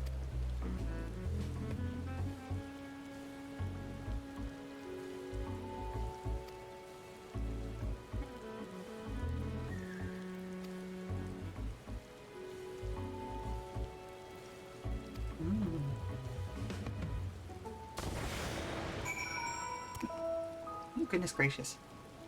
And that coughing fit earlier gave me, like, the hiccups and burps. Alpha Toad and Alitoad now accompanying you. Keep them at your side in order to proceed with quest objectives. Okay.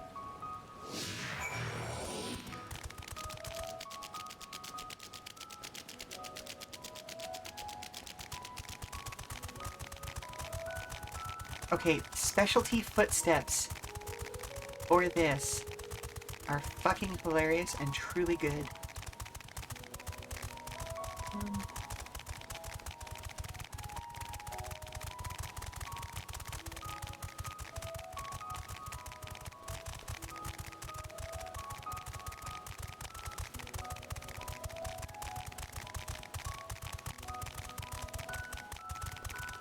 There's a conversation point somewhere around here. Ah.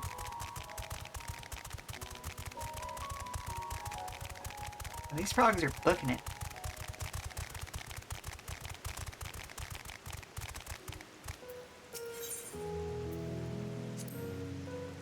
Ribbit, ribbit, ribbit.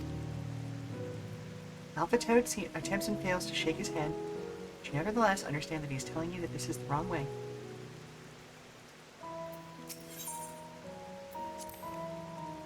Ribbit, ribbit, ribbit, ribbit! Howie Toad turns to face the north. Perhaps he's suggesting you cross the bridge?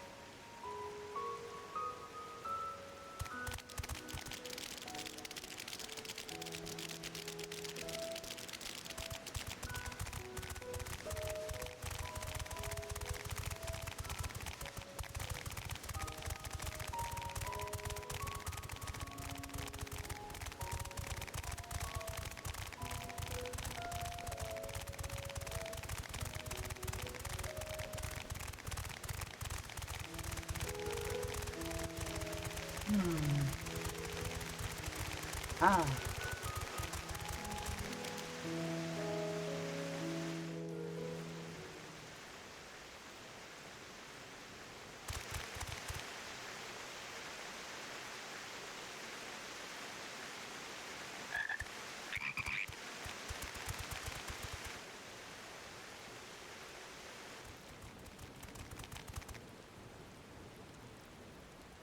I trust you will find your compensation to be more than satisfactory.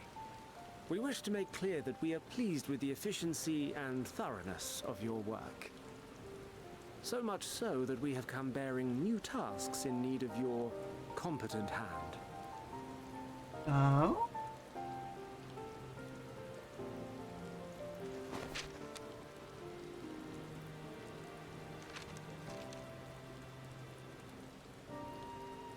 Another lengthy list. If I may speak frankly, the Gleaners have been pushed to the point of collapse by your unending demands. We are not familiars to be exploited. We are Charlian scholars, and we deserve an explanation for this unseemly treatment. Ooh. What warrants such urgency? Good on you, Arendelle, having a backbone.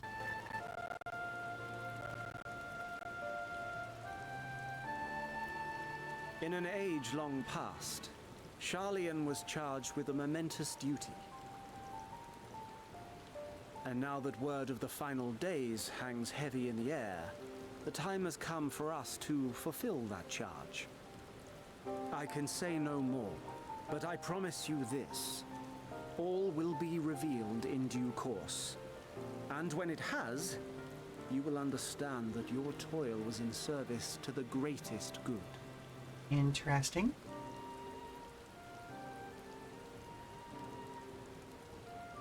Then I will do your bidding. For now.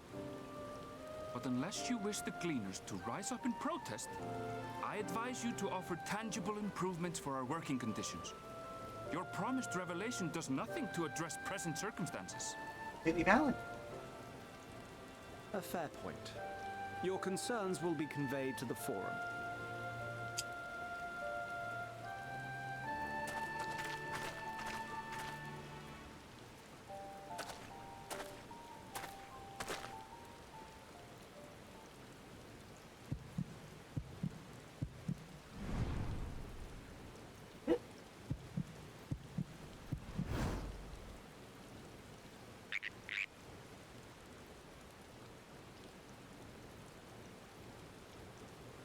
I hope that was informative. You may consider my debt to you repaid in full. Damn, he is smooth.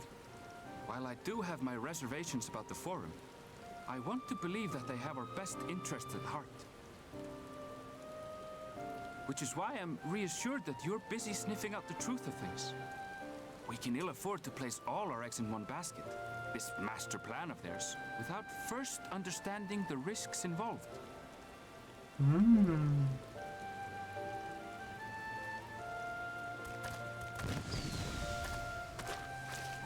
Wait! How did you know it was us? If you mean to impersonate a toad, try studying the real thing.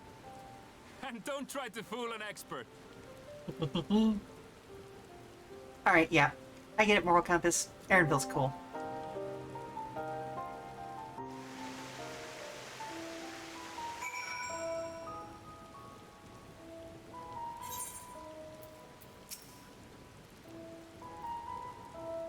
I suppose we should have known a gleaner who specializes in animal procurement would not be so easily deceived. Yet, he seemed inclined to put his trust in all of us all the same. More importantly, perhaps, we've discovered a new piece of the puzzle. This momentous duty the Forum agent mentioned. Charlayan has been called into action, and the Talafaroy's declaration was the catalyst. Whatever charge it is they hope to fulfill, they deemed it of sufficient import to disrupt all of Labyrinthos. Not to mention ignore Eorzea's request for aid.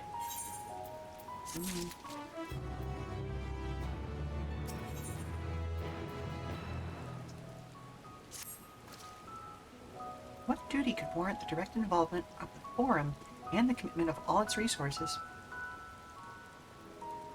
Judging by what we just heard, none of the cleaners were offered any kind of explanation. At this point, it seems abundantly clear that we'll learn nothing new from pressing further. We should head back to Y'shtola and Kryl for the moment. See what they think of this.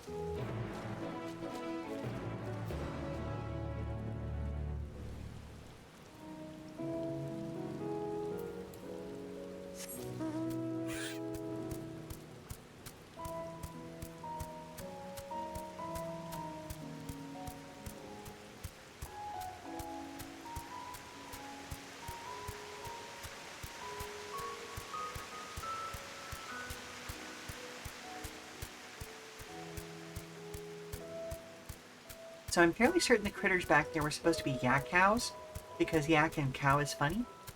But I couldn't help but read it as Yakov, and I'm just like, well, they're all Russian now.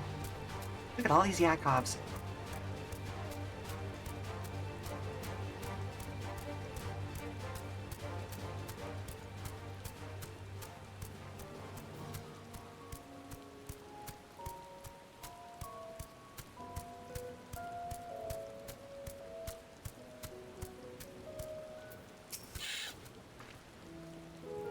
Welcome back. I trust you found Erinville?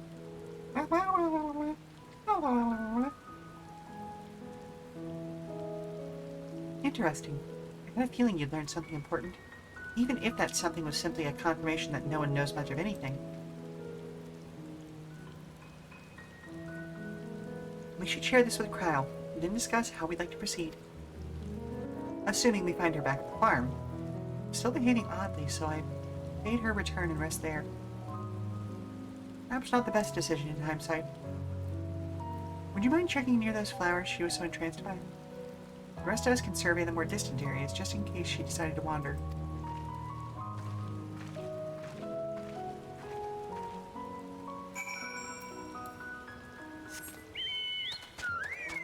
Hey, the chunky lad. On the fence of the Empire is to take on Russia. Without them, you'd be hard-pressed to point out that the rep. Maybe it'll come up soon. Maybe so.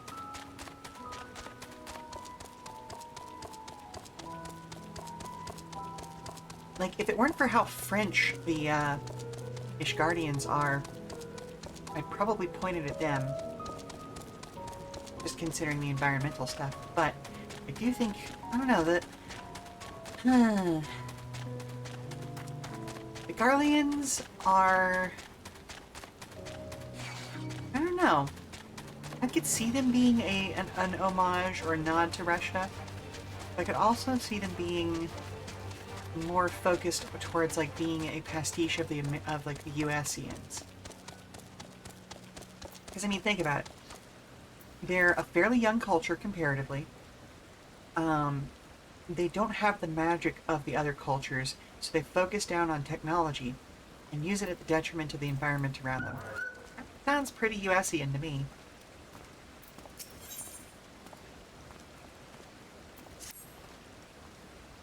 Aha! We have our first thing to gain an ether thingy. My sweetest shaggles, or one of Archeon's precious samples, have fled. You have no idea what I'm talking about, do you? My apologies. I'm Noel Tia, an archivist. The Archeon is home to various samples collected from all across the star, and one such specimen has just escaped. A young troll, to be specific.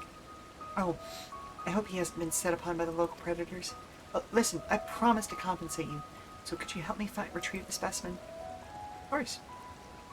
My thanks. I'll continue my search in this area. I'd like you to check the 33rd facet. Once you've had a comprehensive look around, please meet me at the Archeon to report your findings. That can wait a little while.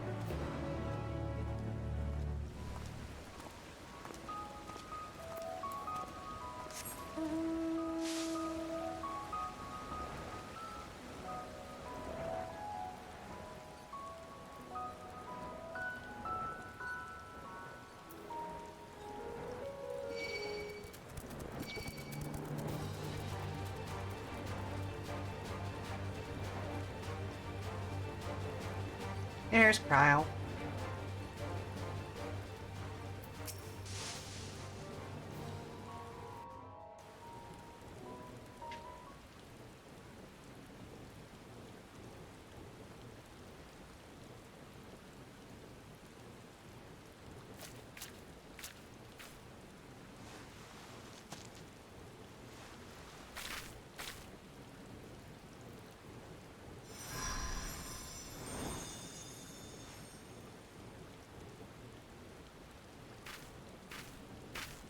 you.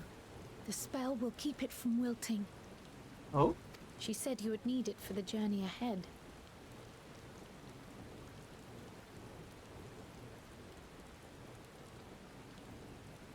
Will you speak with her now? I cannot hope to match Minfilia's clarity, of course, but... Okay, I called it.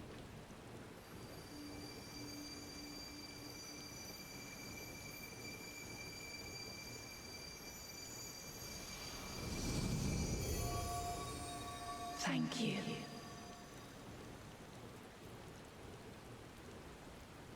Do not worry. She has lent me her body for only a moment. Just as I could not save the first from the flood of light, it has become arduous for me to interact with the physical world without assistance. Though I might converse with you for a time, the incorporeal form I assumed on the ship would be incapable of casting even the simplest enchantment. It is in the depths of the ethereal sea, the place to which all life returns, where my influence is greatest. After Minfilia's sacrifice on the first, it was to the sea, here in the source, where I ferried her soul. I wished that gentle spirit to find rest in the world she loved so well. Her, and another who may yet have a part to play, though that will depend on you. Take the flower, walk free, for you are free, to go where you wish, to believe what you will.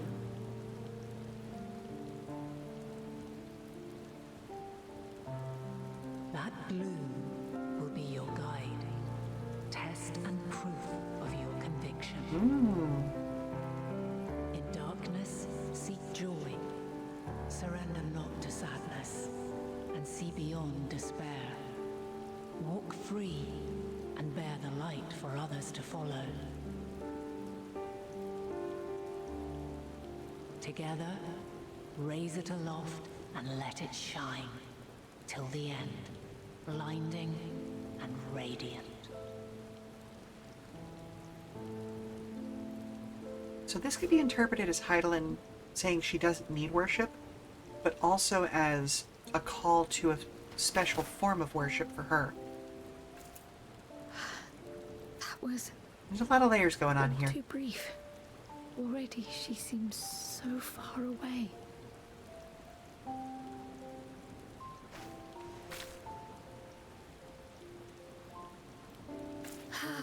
My apologies if I startled you. Ever since we began our descent into Labyrinthos, I had sensed another's will, straining to reach out.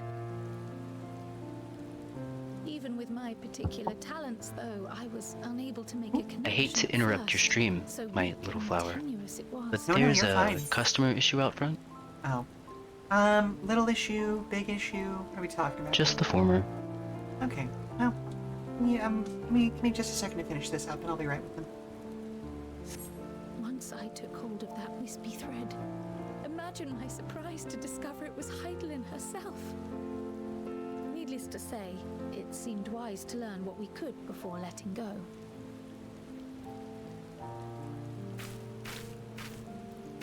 Her answers were more cryptic than I would have liked, but at least she left us with a guide of sorts, that unusual flower.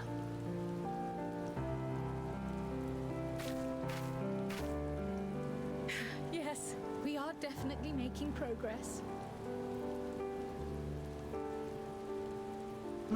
Here. You can't be serious. We've done nothing wrong. Uh-oh.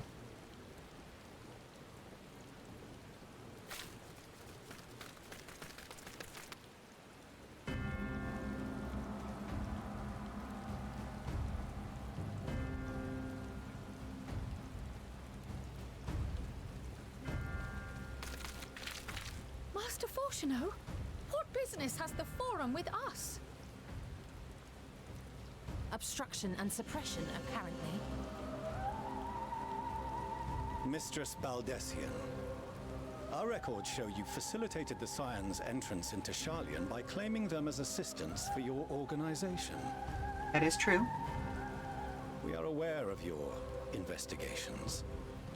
After alerting the major institutions to the presence of potential troublemakers, we received word from an Archean custodian. Aha. A group operating under the auspices of the students, skulking about Labyrinthos and engaging in clandestine behavior. We were not skulking at all. Clandestine? We may not have entered Sharlian as Scions, but we did naught to conceal our identities. Our only purpose in this city is to seek the truth. I can think of no reason why our actions should warrant the Forum's intervention.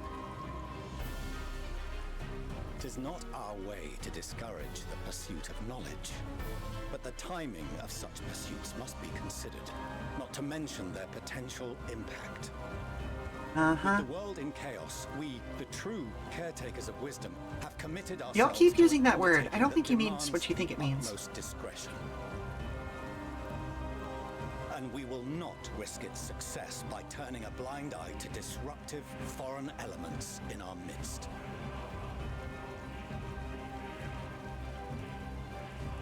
What then is to be our fate? Will you put us on a ship back to Eorzea? The Forum will convene to examine your case. The results of said inquiry will determine your future in this city. As for your absent companion, he has already been detained. Oh, Estinian. Grah! But why? Is reading a crime now, too? Reading is encouraged, celebrated even.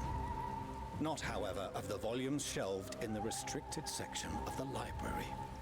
He has authorization, does he not? He's an Archon. Refusing to comply will only make matters worse. Let us instead treat this as an opportunity to open a dialogue with the Forum. Like, basically everybody but two of us have full access anyway. Silence is often one's best defense. I would advise against prolonging the proceedings with frivolous discourse. Sir. But enough. This is not the place for debate. The rostra await. Fantastic.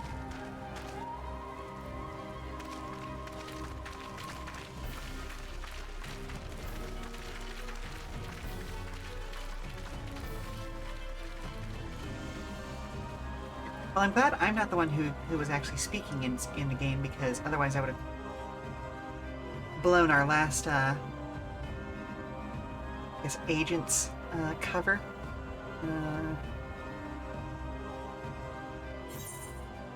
Alright, I'm going to pause it here, because we've got a commercial coming up in about 40 seconds no matter what I do anyway.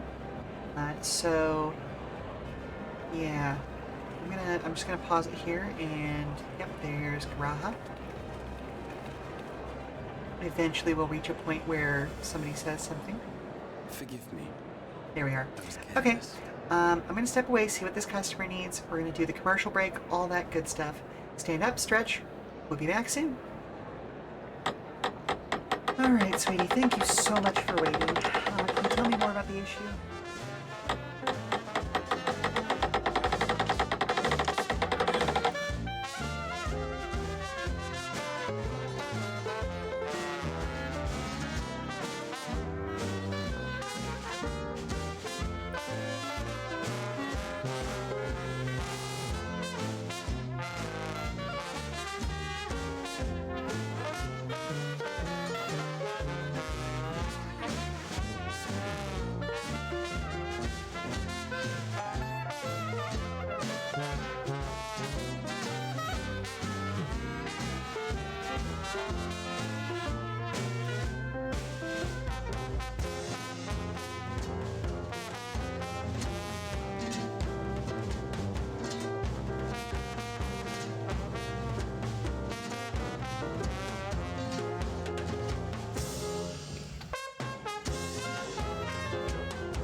Okay. So.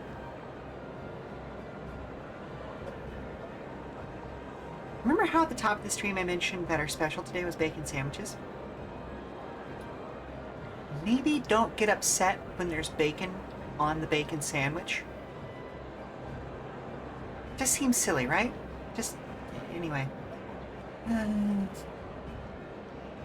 Customers! Yay, okay. We would have been detained regardless. This way, at least, we managed to stay together.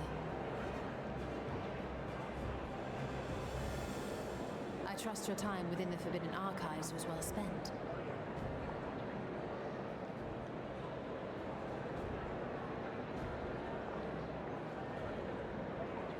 The forum will come to order.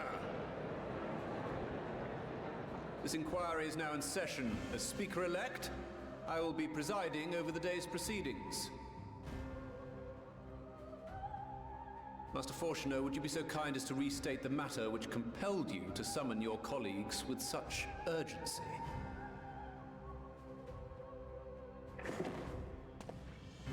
As you are all aware, we recently denied Eorzea's request for Sharlayan assistance. Since then, certain individuals dissatisfied with our decision have taken it upon themselves to interfere with our work. Not at all true. We're just trying to find out what your work is about. They entered our nation masquerading as associates of the students of Baldessian. At least 3 of these people are students of Baldessian. As the scions of the Seventh Dawn. These militants wield influence with both the Eorzean and Eastern alliances, and are inextricably involved with the crises presently afflicting the world at large. Alright, I can't deny that one. Loose in our city, these warmongers sought to meddle with and expose matters of state secret. What are they, if not a dire threat to be expelled?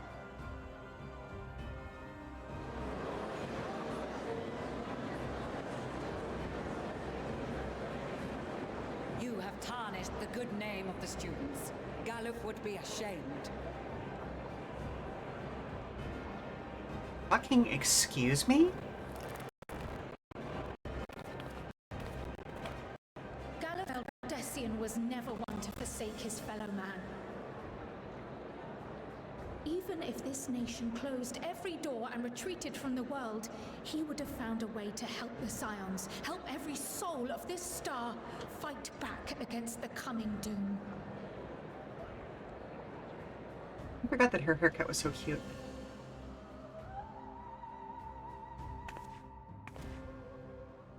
A terrible enemy stands poised to lay waste to all we hold dear. In the face of such madness, Eorzea reached out to Sharlayan, a respected ally, in the hopes of forming a united front. Was your curt dismissal truly the best you could offer? Or are you so preoccupied with your momentous duty of an age long past that even the end of the world is unworthy of your attention?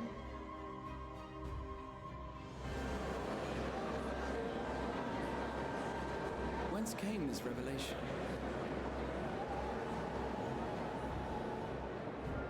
From the mouth of a forum member within fortuitous earshot. Then it seems your findings support my own.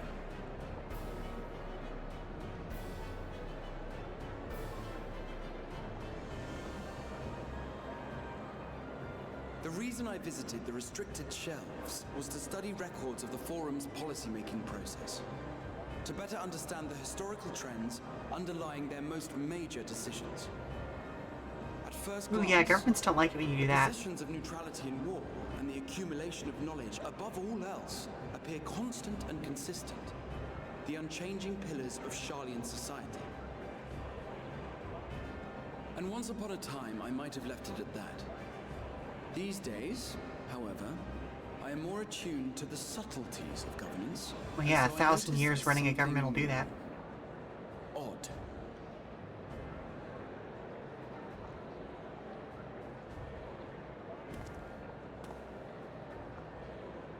From a particular point in time, the purpose of these policies shifted. No longer was knowledge preserved for the benefit of society. Rather, society was to be gradually reshaped to ensure the preservation of knowledge.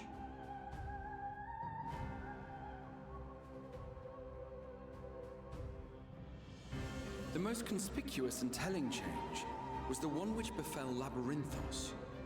Once little more than an oversized storehouse, an enormous allocation of funds saw it transformed into an advanced research and archival facility. Not necessarily a bad idea, but if done for the wrong I also reasons, discovered you know. a fascinating account on the finances of our Dravanian colony.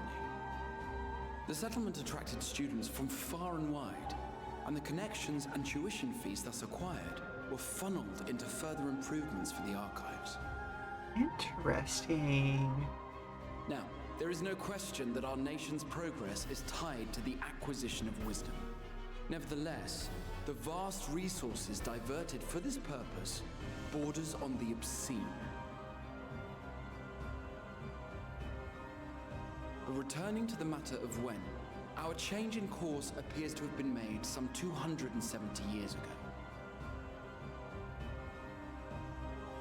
The very same period when Sharlayan scholars in the hinterlands began a formal study of the ethereal sea.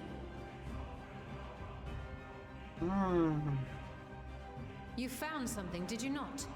And whatever it was, gave rise to your oh-so-important duty. Mind your tongue, Archon. If you had seen...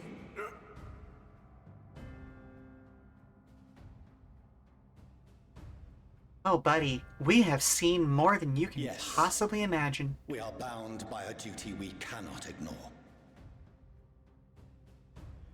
Knowing this, what would you have us do? Abandon our vital work and join you on the field of battle? No, just be honest and say you've got shit going on. We will fulfill our mission, not through strife and bloodshed, but survival. That's valid, but say it like Come that. what may, we shall live on. We must. Like, I fucking hate politics in this case. Do as you must, then. But we Scions will fight until the heavens fall, until our last breath.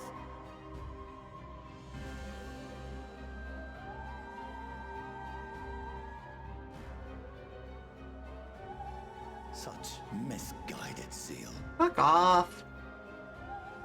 I wanted to believe that he was actually trying to save his kids by keeping them off the island, like something awful was going to happen here, but it's clearly not true. He's just a dick. Master Fortuno, I fail to understand the stance you have elected to take. But by the same token, I have yet to find a compelling argument to counter the challenge you put to us in Gridania. Still, in the midst of my uncertainty,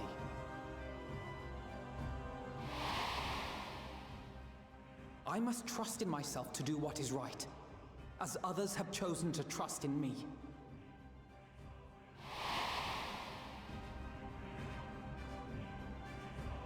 So I will continue, as I always have, weighing the consequences of my every action, and allowing my hope for the future to inform my decisions. You tell him, Alf. That's quite enough. Have you all forgotten the reason for this assembly?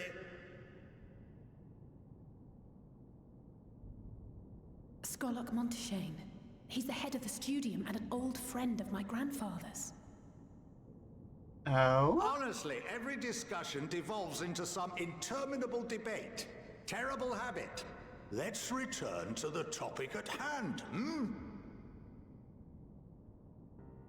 By their own admission, these Scions have resolved to fight alongside the Eorzean nations against the doom which swift approaches. But there exists no evidence of an attempt to incite our citizens to do the same. Furthermore, while our decision may well have been the correct one, we cannot simply bull our way through these disagreements without inviting doubts or objections. Thank you, Monteshane. Put yourselves in their place. Who among you would leave a tome unopened if an elder forbid you read it with no reason given? Exactly.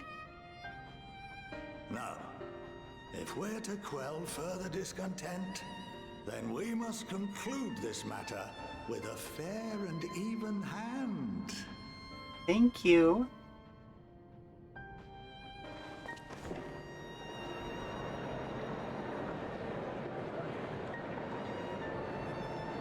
Order! We will have order! Will you now? Master Monteshane raises some valid points.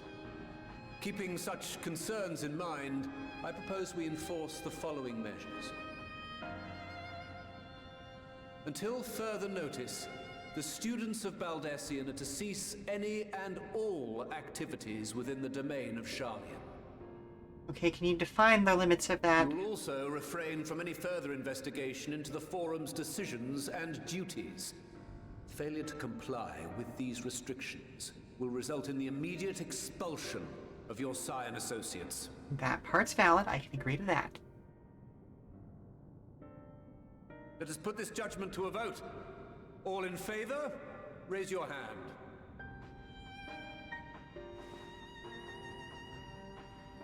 Now hang on, I would quibble with the first part.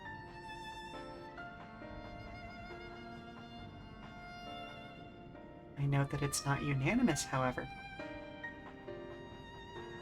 I count 51 for and 48 against. The proposal is passed. Students, Scions, you have heard the Forum's judgment. Pray abide by it, or face the consequences. Again, can you at least define the first part of that a little more clearly? Like, do we still need to pay rent on the building? This inquiry is concluded.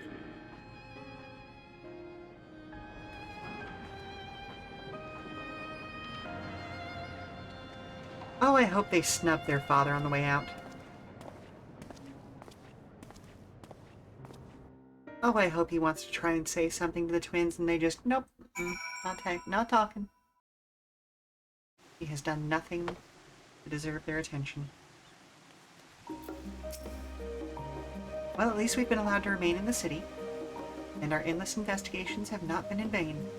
We now know that this mysterious duty of theirs began with whatever the Forum discovered in the ethereal sea.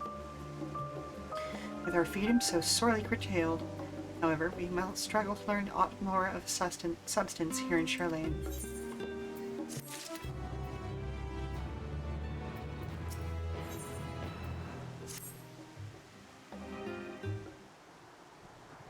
Oh, I assumed that was going to be the end of the line for that time. The overall picture has grown clearer, yes, but that's in spite of the Forum being so maddeningly vague about this duty of theirs. Why are they so reluctant to explain their actions in plain words? Because they think they're going to sound like mad folks? Survival, come what may. His father's work so vital that it takes precedence over his own family? Alphino? Elise? It is you! Are we going to meet their mom finally? When I heard you'd been dragged before the Forum, I came as swiftly as I could.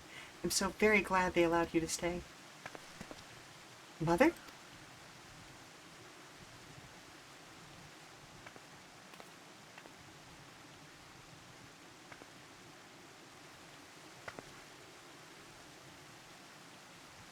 Meliance Laverieux, at your service.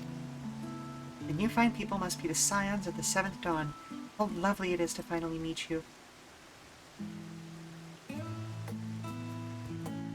Mother, please, we don't wish to make things difficult for you. If word reaches Father that you were... Oh, bother that. Am I to be chastised for speaking with my own children? I am well aware that you and Master Forchanel are not on the best of terms at the moment, but I've been absolutely desperate to see my darlings again. You will come by the house, won't you? I have gifts waiting. Timing couldn't be better. As matters stand, we shan't be going anywhere until we discuss matter with Thancred's group and reconsider our options. Go, visit your home. I'll be back at the annex when you're ready to rejoin us. I'm not sure Lynn, what do you think? Wait, the Lynn Ornthalis? What a splendid day this has turned out to be. Champion of Eorzea, I insist that you join us. But wait, I mean, oh yeah, okay.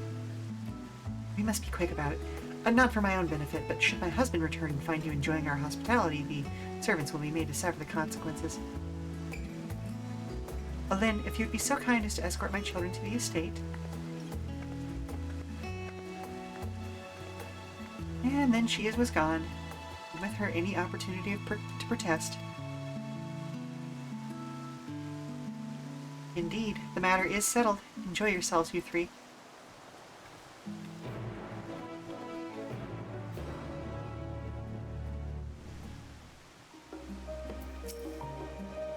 I apologize. My mother is not one to take no for an answer.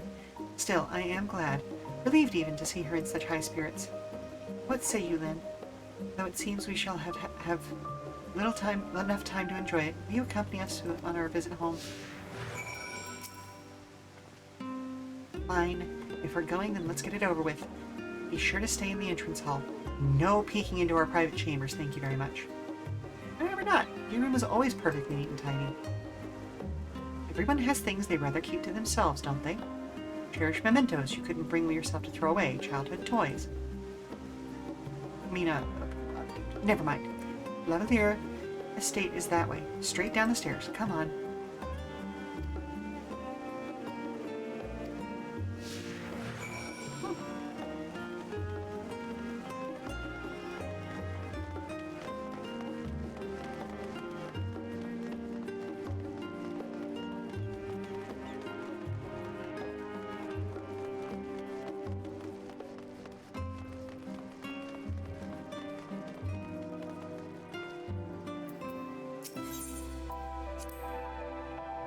When Alice and I were little, this bridge was as far as we were permitted to wander alone. I say alone. My mother had us, or a servant was always somewhere nearby, keeping a watchful eye. And now look at us, traveling to different continents, different worlds even. Ain't that the truth? As children, Alphino and I would often wander here, or wait here for our father to come home from work. It must have been a day when his meetings ran long, because I remember growing restless, leaning out over the rail to watch the water rush by. Father, of course, arrived at that exact moment, came pounding down the pavement in a panic, crying out my name.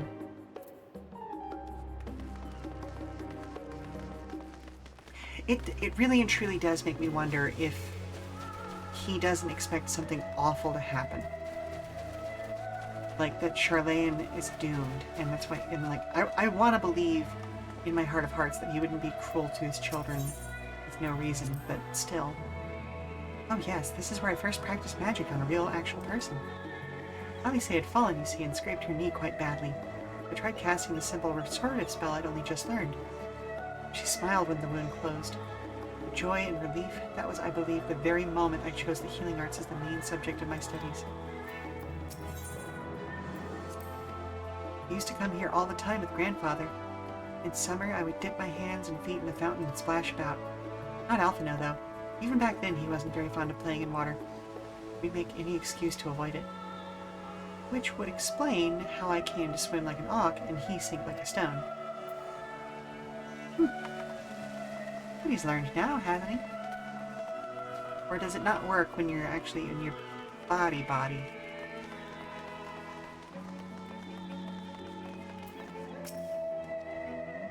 And here you are at last. Please, do come in.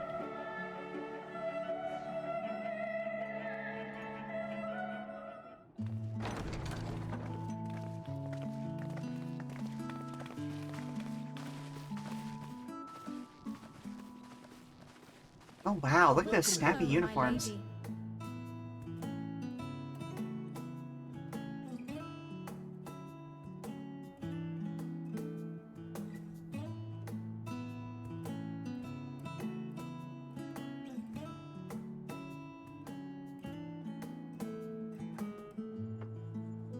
Love that everyone looks good in a suit here. What? What are you gawping at?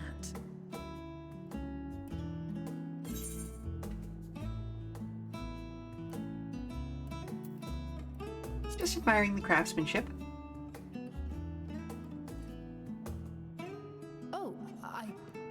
suppose I never gave the decor much thought. I'm glad that you approve, I think. 100% yes. Incredibly well done. Lord Fortuneau is not to hear of this visit. Noted. And I should also like the children to have their gifts, ere my husband makes his return. Is now when they get updated outfits? Because Alice was complaining that they didn't get outfit updates.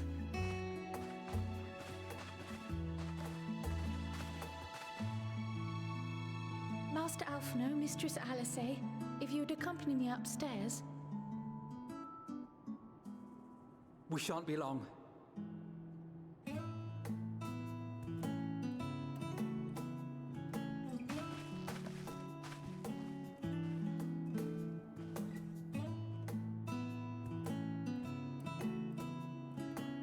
The twins have been sending letters home from time to time, recounting their latest adventures.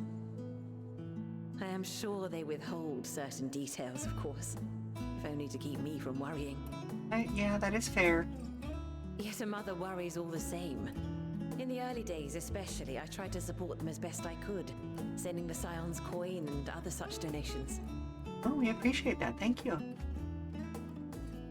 Fortunately, they have found the strength to overcome adversity time and time again. Their words grow save more worlds. confident with every letter, their depictions more vivid. The triumphs and defeats, the joys and sorrows. It is clear that they have come to find value in every experience. True. But of those they treasure most, it would seem that meeting you might be the most impactful.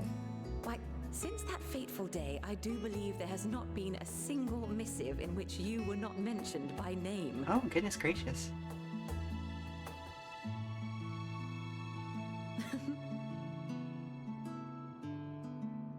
It is plain they care for you, and I am glad they have such a steadfast companion watching over them.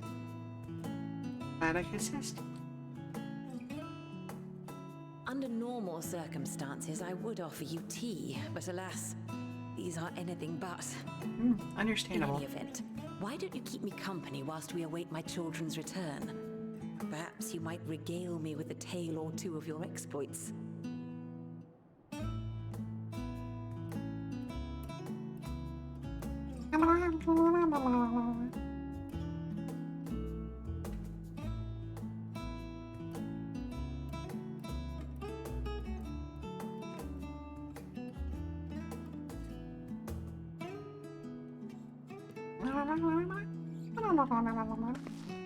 Oh my goodness, yes I indeed. wasn't sure what to expect. Mother, Ooh, look at those boots. Oh, look how well it fits you. And the style is to your liking?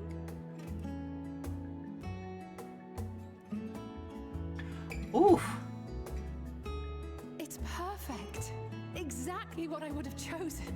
But please, tell me you had something different made for Alphino.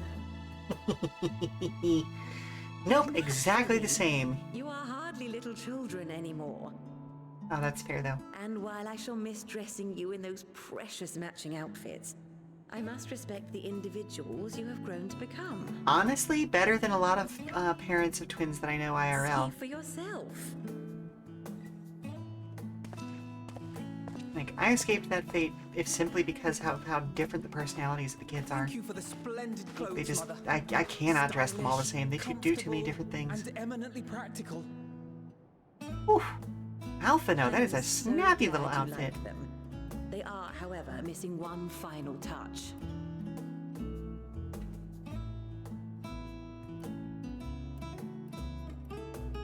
If you'd allow me, Master Alphino. Did I detect a hint of fondness in that voice? Oh. Okay, I'd heard he got a class change at some point, but... Are these... Those are gorgeous. A sage's tools of the trade. They belonged to your father.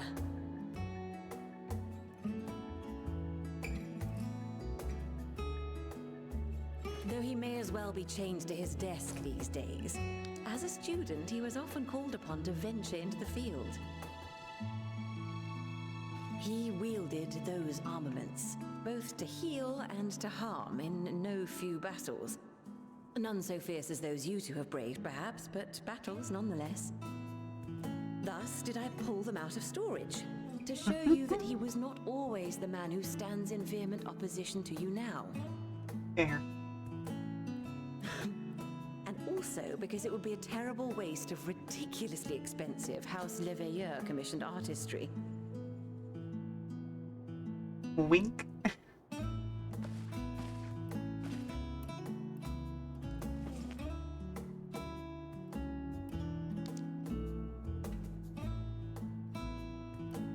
I am told these devices are quite difficult to master, but someone of your extensive experience should soon have them darting about with grace and aplomb. May the wisdom in that crystal serve you well. And please, try to find common ground with your father, that you might come and go without need for this awful subterfuge. Oh, that's the plan. But boy howdy, does he need to stop being mum about so many things. We will, Mother. I promise. Seriously, those are absolutely gorgeous. My final gifts to you, before you run off, are an observation and a suggestion. Very well. Firstly, Fortuno has ever been a serious man, but it was only after you were born that he truly lost himself in his work. I may not know the Forum's inner workings, but I know your father's. The timing of that change in him holds some significance. Secondly, do not seek to best your father with words. Far better that you simply show him. Let him discover the merit of your actions, after they cannot be undone. Ballad.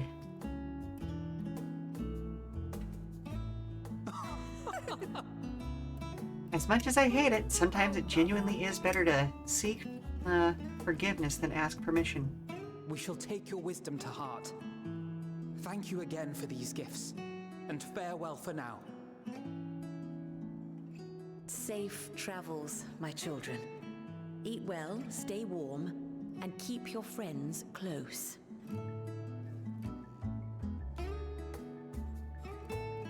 All good lessons.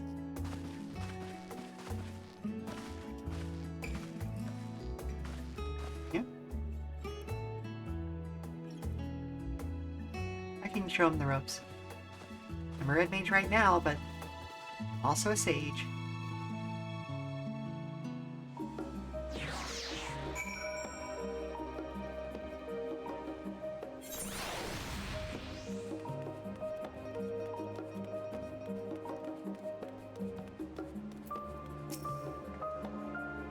Thank you for indulging Mother's request. I can see it meant a lot to her, and I shall refrain from inquiring as to the content of your private conversation. Our visit was all too brief. For now, however, will have to suffice, as will these tokens of home that we carry with us. These gifts to help us remember who we are and whence we came. But enough sentimentality. Let us return to the annex and rejoin our companions.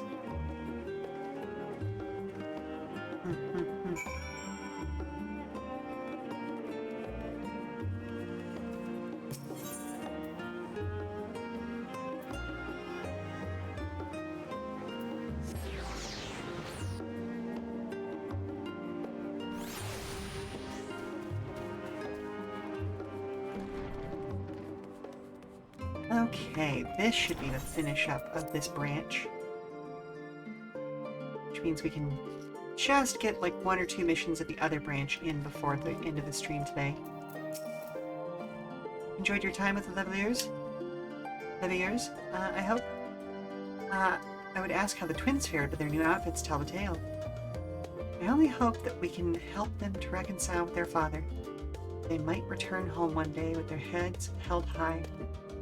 In the meantime, we edge ever closer to the secret the Forum strives to hide, and the flower bequeathed to you by Heidelin is sure to guide us going forward.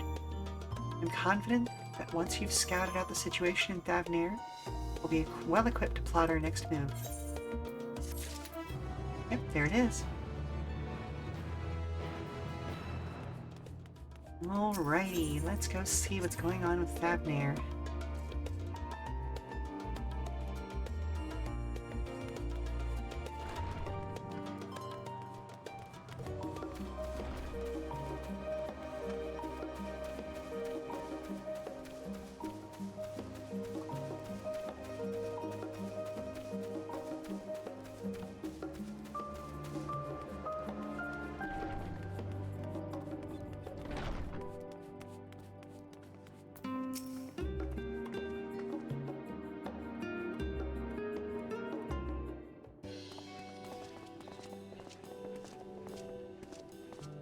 Hello, lads. Well now, this is rather a lot of stern faces. Are my library books overdue again? Not to our knowledge. We're associates of Kryl of the students of Baldessian. We seek passage to Thavnair, and understand that you can assist us? Ah, the test subjects. Welcome, welcome. Uh-oh. Test subjects? Well, you hadn't heard? Well, then, allow me to explain. So, in order to travel to an aetheryte, you ordinarily need to be attuned to it beforehand. Otherwise, you can't use it as a beacon to seek out, while you're a mess of ether hurtling along the life stream. An inconvenient but incontrovertible limitation of aetheryte teleportation. But what if I were to tell you that there's a way to travel to an aetheryte without being attuned to it? A way to teleport instantly to places you've never been.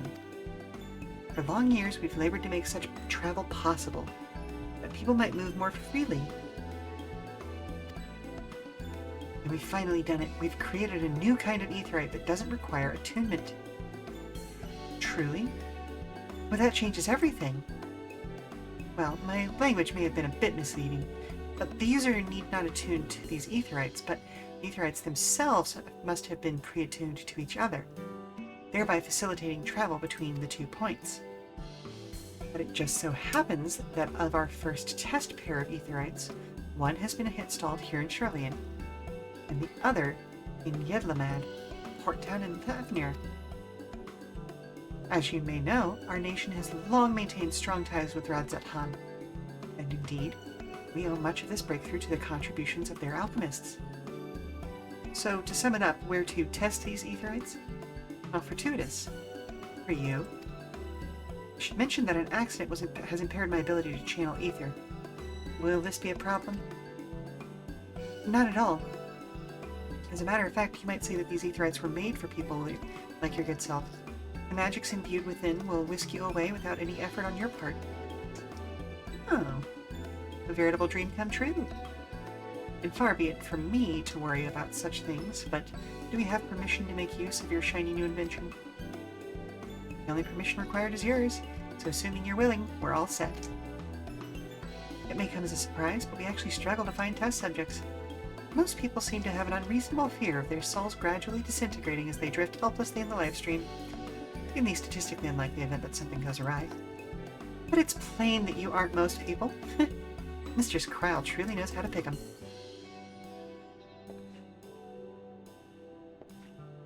If I might change the subject, are Master Wilfson and Mistress Bloveda present today? Oh, you didn't hear? They recently resigned their posts. Their expertise was needed elsewhere. A large project helmed by the Forum itself, as I understand, but I'm not privy to the details. I see. Any other questions? No? Then let's get going before you change your minds. Please see to your preparations and head outside to the Aetherite Plaza. I'll be along shortly. Fair enough.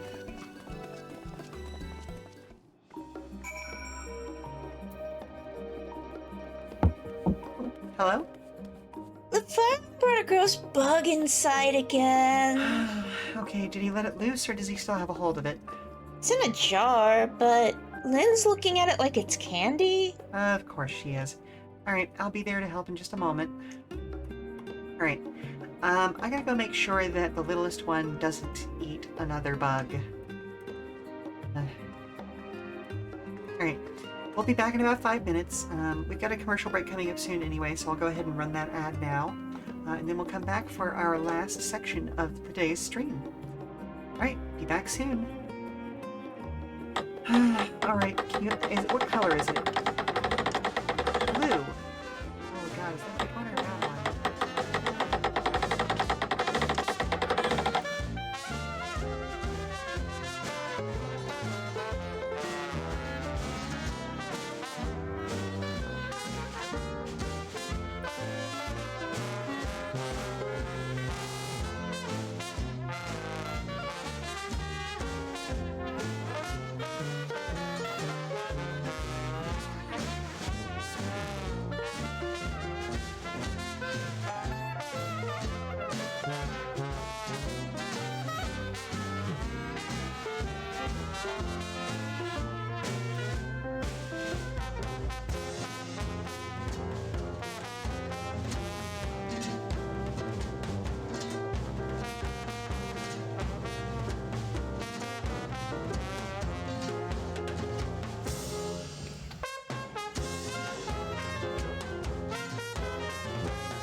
The St. Louis Blues.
I apologize for the delay, folks.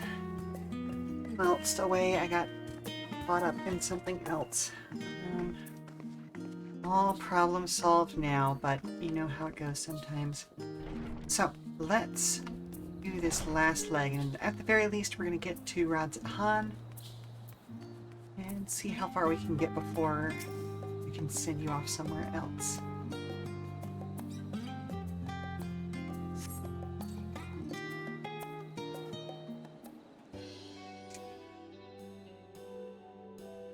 Certainly is an interesting looking aetheryte.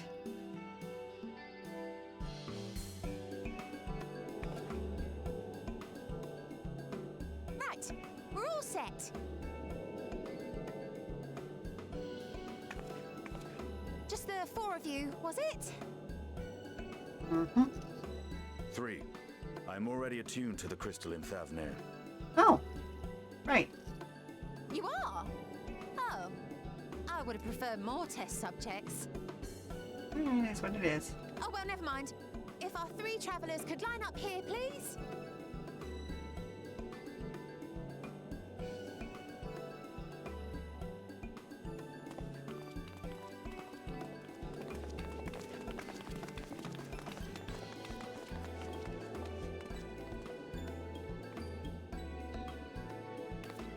Yes, right there is fine. Take a deep breath, and I'll soon have you soaring through the ether. Well, that's good.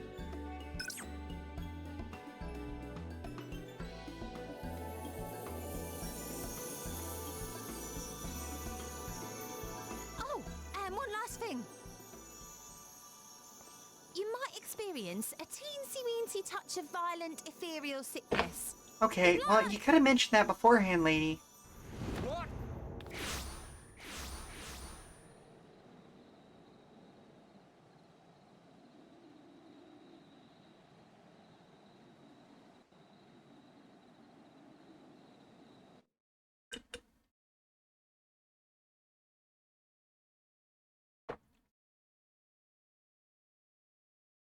Like, it's good comedy, but, like, that wouldn't have stopped me from doing it in the first place. Like, come on.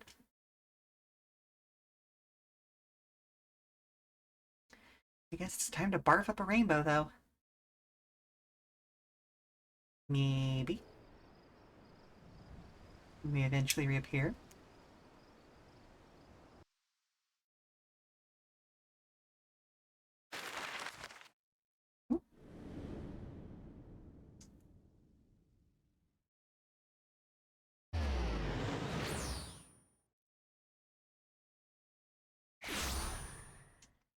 Well, that's quite the distance. Goodness gracious, I thought Radz at Han was closer than that.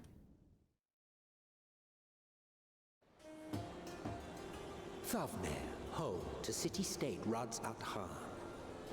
Rising from the southeast waters of the Bounty, this Isle of Plenty served as the battleground for a conflict between 2 peoples. Their cultures bled into one another until a unique amalgamation was distilled from the chaos, in a process not unlike their precious alchemy. Ooh.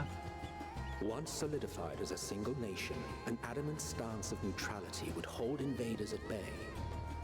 For a time.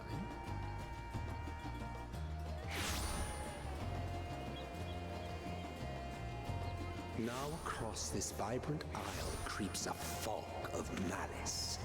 What choice do you have? What?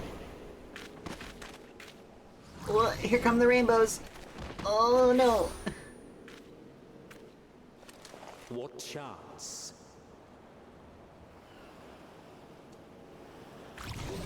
Whoop, and him too.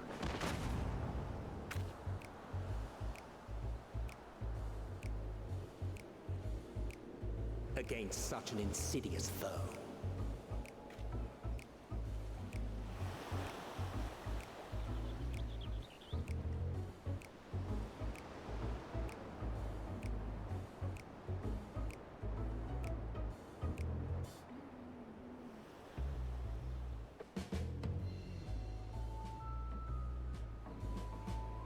Yeah, the design here has some cues from early South American architecture, but also Southeast Asian architecture, so I'm trying to figure out what it's supposed to be representative of. I think it's fairer faces after a leaning bout of bad more shellfish. towards the Southeast Asian,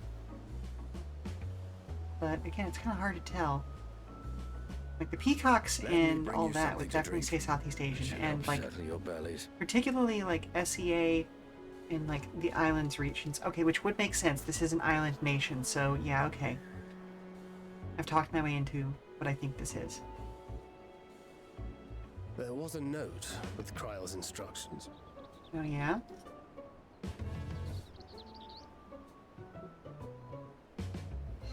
Don't let a Stinian roam the markets alone. He's alarmingly bad with coin. Yep.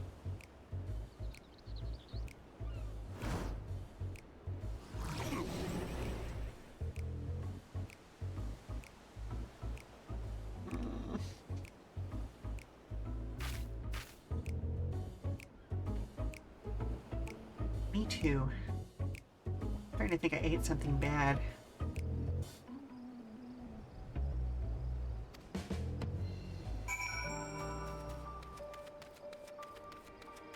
Sir? Oh, okay. We got elephant folk.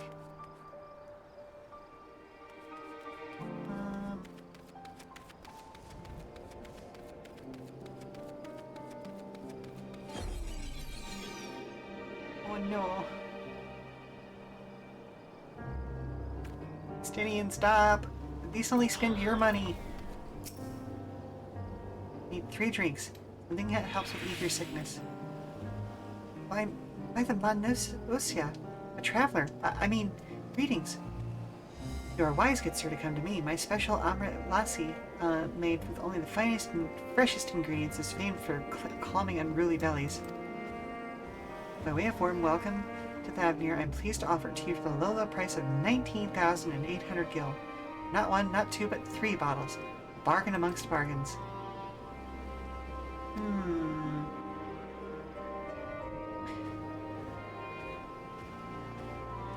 The price of highway robbery, and you want to say as much to a Stinian, but you realize any words of warning you cry out would be accompanied by your last meal. You must stand before a Stinian and use gestures. Deny that the deal is fair. Buddy, no. Do not. I thought you could barely stand. What do you need to tell me that's so urgent? Wait, I shouldn't buy the lassie. Merchant is swindling me. Wah! Sincerest apologies, sir. I appear to have my prices confused. It's actually 1,819.90 gil for the 3 bottles of lassie. That confusion would have been quite costly for both of us. Very well then, your coin. A bottle for each of you. Take them to the others and get some rest. I'll be back after I've explored the town.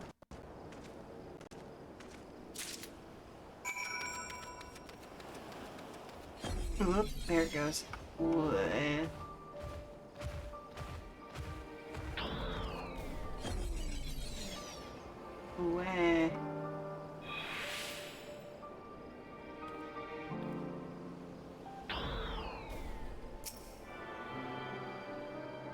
Let's go ahead and attune. There we are. No need for that to happen again.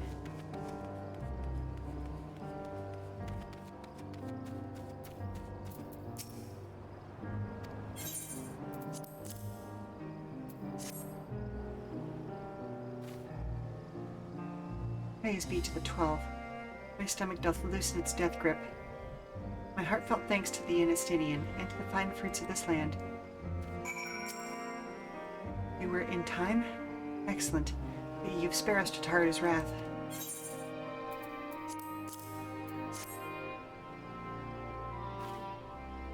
Sweet, sweet release. If you haven't already, you should have yours too.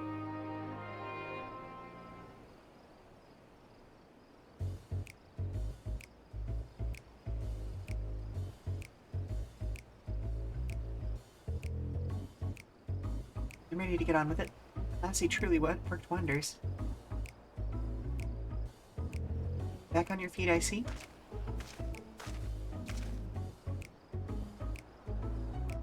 Thy hair. I've bound it. 'Tis the most I could do against this heat, short of shedding my armor. May I ask you where you got the cord for it? A local vendor. The man said it's a local Thavnarian weave. Often not easily unraveled. And how much did it cost? 9,400 gil. A steal, I was told. There's nothing fancy, but I've always valued function over form. That's incredible. I dare say not even Alphino could hold a candle to you.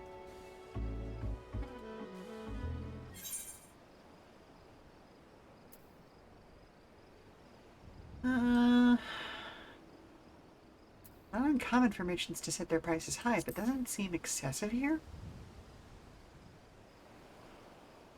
I'm inclined to agree with thine assessment. It doth seem excessive, unusually so. Naming Thavnair as its dominion, the nation of Rods at Han hath long thrived as a hub of commerce.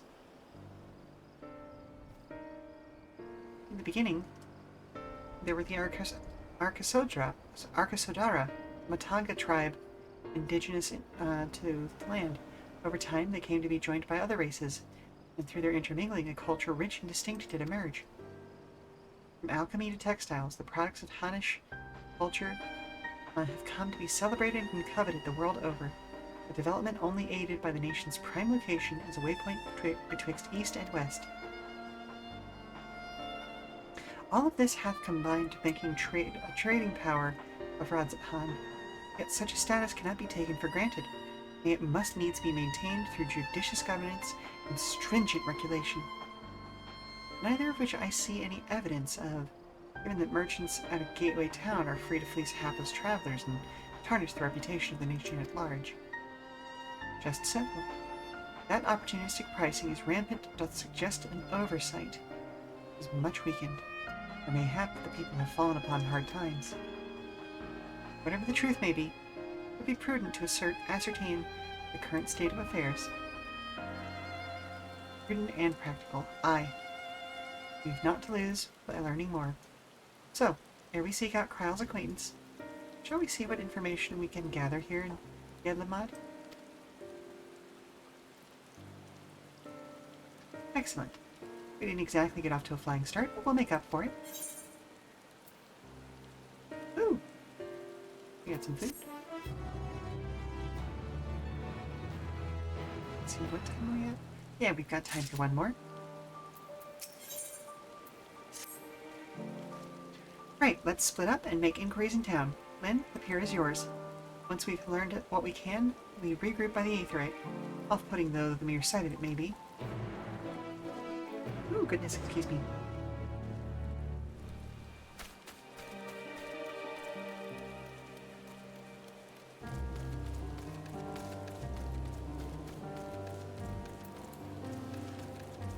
We're gonna go talk to the Chopo Keep. Nope, I'm good. Just wanted to have it unlocked. Thank you.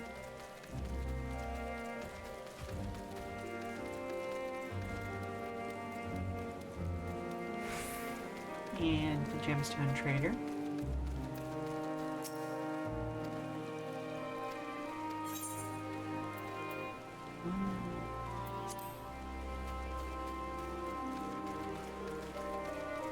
Up. Up.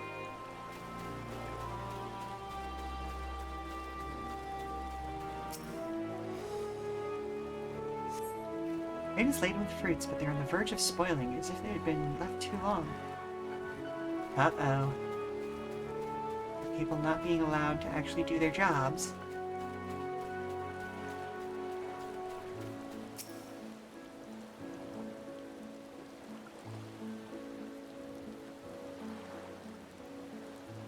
Harbor does seem rather empty. Gazing out from the pier, you spy boats moored at nearby isles, silhouettes of larger seafaring vessels farther away. Compared to other ports you have visited in the past, this appears to be very little activity. Yep. Love the boats, though. Oh my goodness. What am I doing? Oh, recording my sales. Still do it daily out of habit, though. I don't know why I bother. But they sell anything these days. Business has never been this terrible. But I suppose things could be even worse. Could have a consortium to keep afloat, like us all. I don't need to envy his position. Better to be alone with my little operation, I've come to realize. You're a traveler by the looks of you? If you have a moment, perhaps you could pay Calzal a visit. He'd be glad for tidings from abroad. Like as not, you'll find him in the Saltwind Sails, the Harbor Guild building across the water from here. That one? Splish splash, I was taking a bath. Not really. It's salt water. I probably shouldn't bathe in salt water. It's bad for the skin.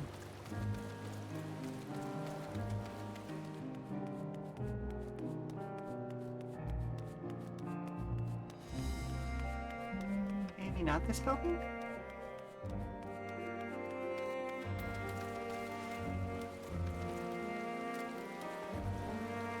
Oh.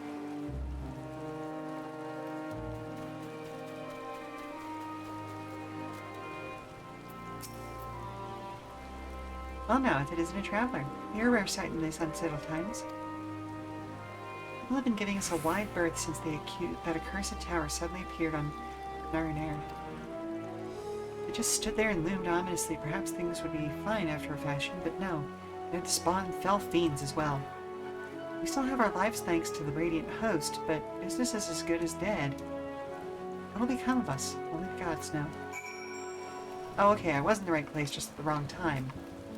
Got it.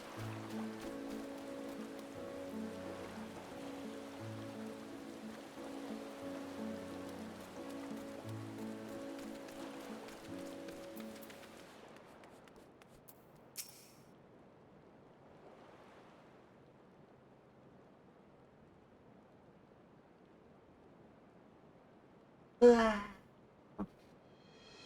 Dalmaskins aren't coming? But we already have everything they ordered. What are we supposed to do with it? I don't know, but yelling at me isn't going to help. All I know is that their plans have changed, and that's that. Look, you must have known this might happen. The Empire is at war with itself, and the provinces are in chaos.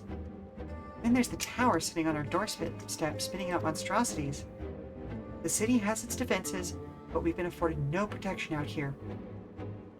We can't blame foreigners for not wanting to take the risk. But this will be an enormous loss. Alright, forget about the Dalmaskins. Surely some ships are still coming. We have fresh produce, handicrafts, medicines, all the perennial Hanish favorites. Our consortium works closely with merchants and artisans to supply only the finest wares. Quality is guaranteed. I know all these things, Calzal. I do.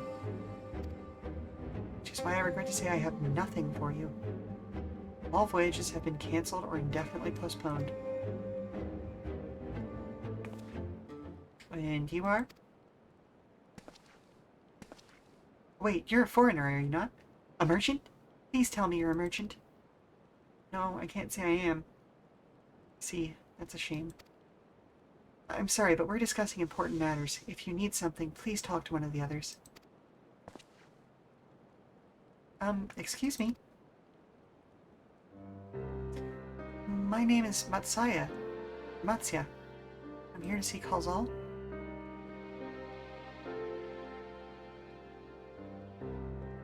Oh, it seems he's busy. I'll come back later then. Oh, buddy. I gotta go talk to that guy.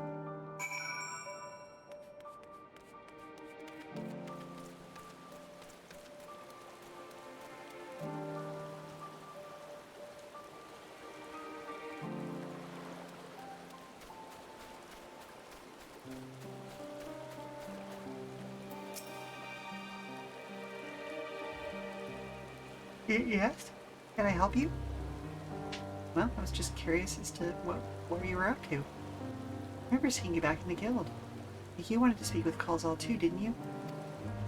I'm Matsya, fisherman of Akyali, a nearby village. I sell my catch to Kazal,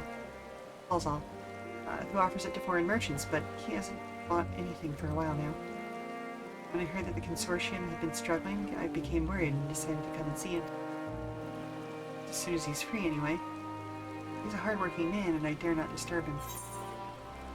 Fair enough. Alright, let's get this one started. And then I'm gonna go ahead and find a place to send you all off to. If I may ask, what is it that you do? Well, I am an adventurer for hire. An adventurer, you say? And you travel the world helping people? Then that must mean you're great at dealing with strangers. Please, won't you teach me to be like you? You see, I brought some fresh fish with me. A portion I couldn't preserve, and I want to sell them. The problem is I'm terrible with people. I've only ever dealt with Kalzal, and I can't talk to customers without getting my trunk in a twist. Oh, buddy. So please, silly as it might sound, will you not peddle the fish in my stead to show me how it's done? I mean, I can. If you're willing, please let me know and we can begin at once.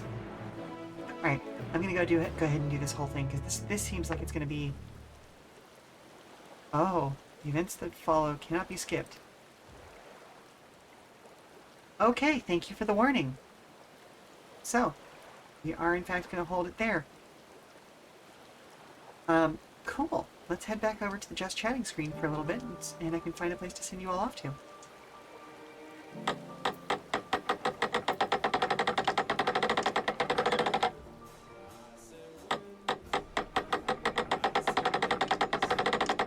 So, we managed to get all the way through one fork of the beginning of Endwalker. I have no doubt that we will get through the second fork next Friday. But for now, thank you very much for stopping by, weary travelers. I hope you've enjoyed today's Final Fantasy XIV stream. I'll be back tomorrow, Saturday, March 8th, the wonderful world of Wuxia in Wandering Sword. Until then, for more information about future streams, keep an eye on our Blue Sky at Come and Go Tavern for announcements and daily check-ins from the Come and Go. I've been your hostess, Sheela Ornthalis, and if you need to prop your feet up for a little while longer, we've got some more entertainment coming up soon via a raid. Let's take a look at the menu and see who is available right now. Let's see. Let's go visit Sonomi-Kan. Yeah. It's like they're doing Ocarina of Time randomizer stuff, so yeah. I will see you all over there. Dun, dun, dun. Okay, cool. So, ta-ta for now, and I hope to see you tomorrow, or maybe next Friday, depending on which kind of gameplay you're looking for. But bye-bye now. Bye. Mwah, bye-bye. Bye. Mwah. Love you all.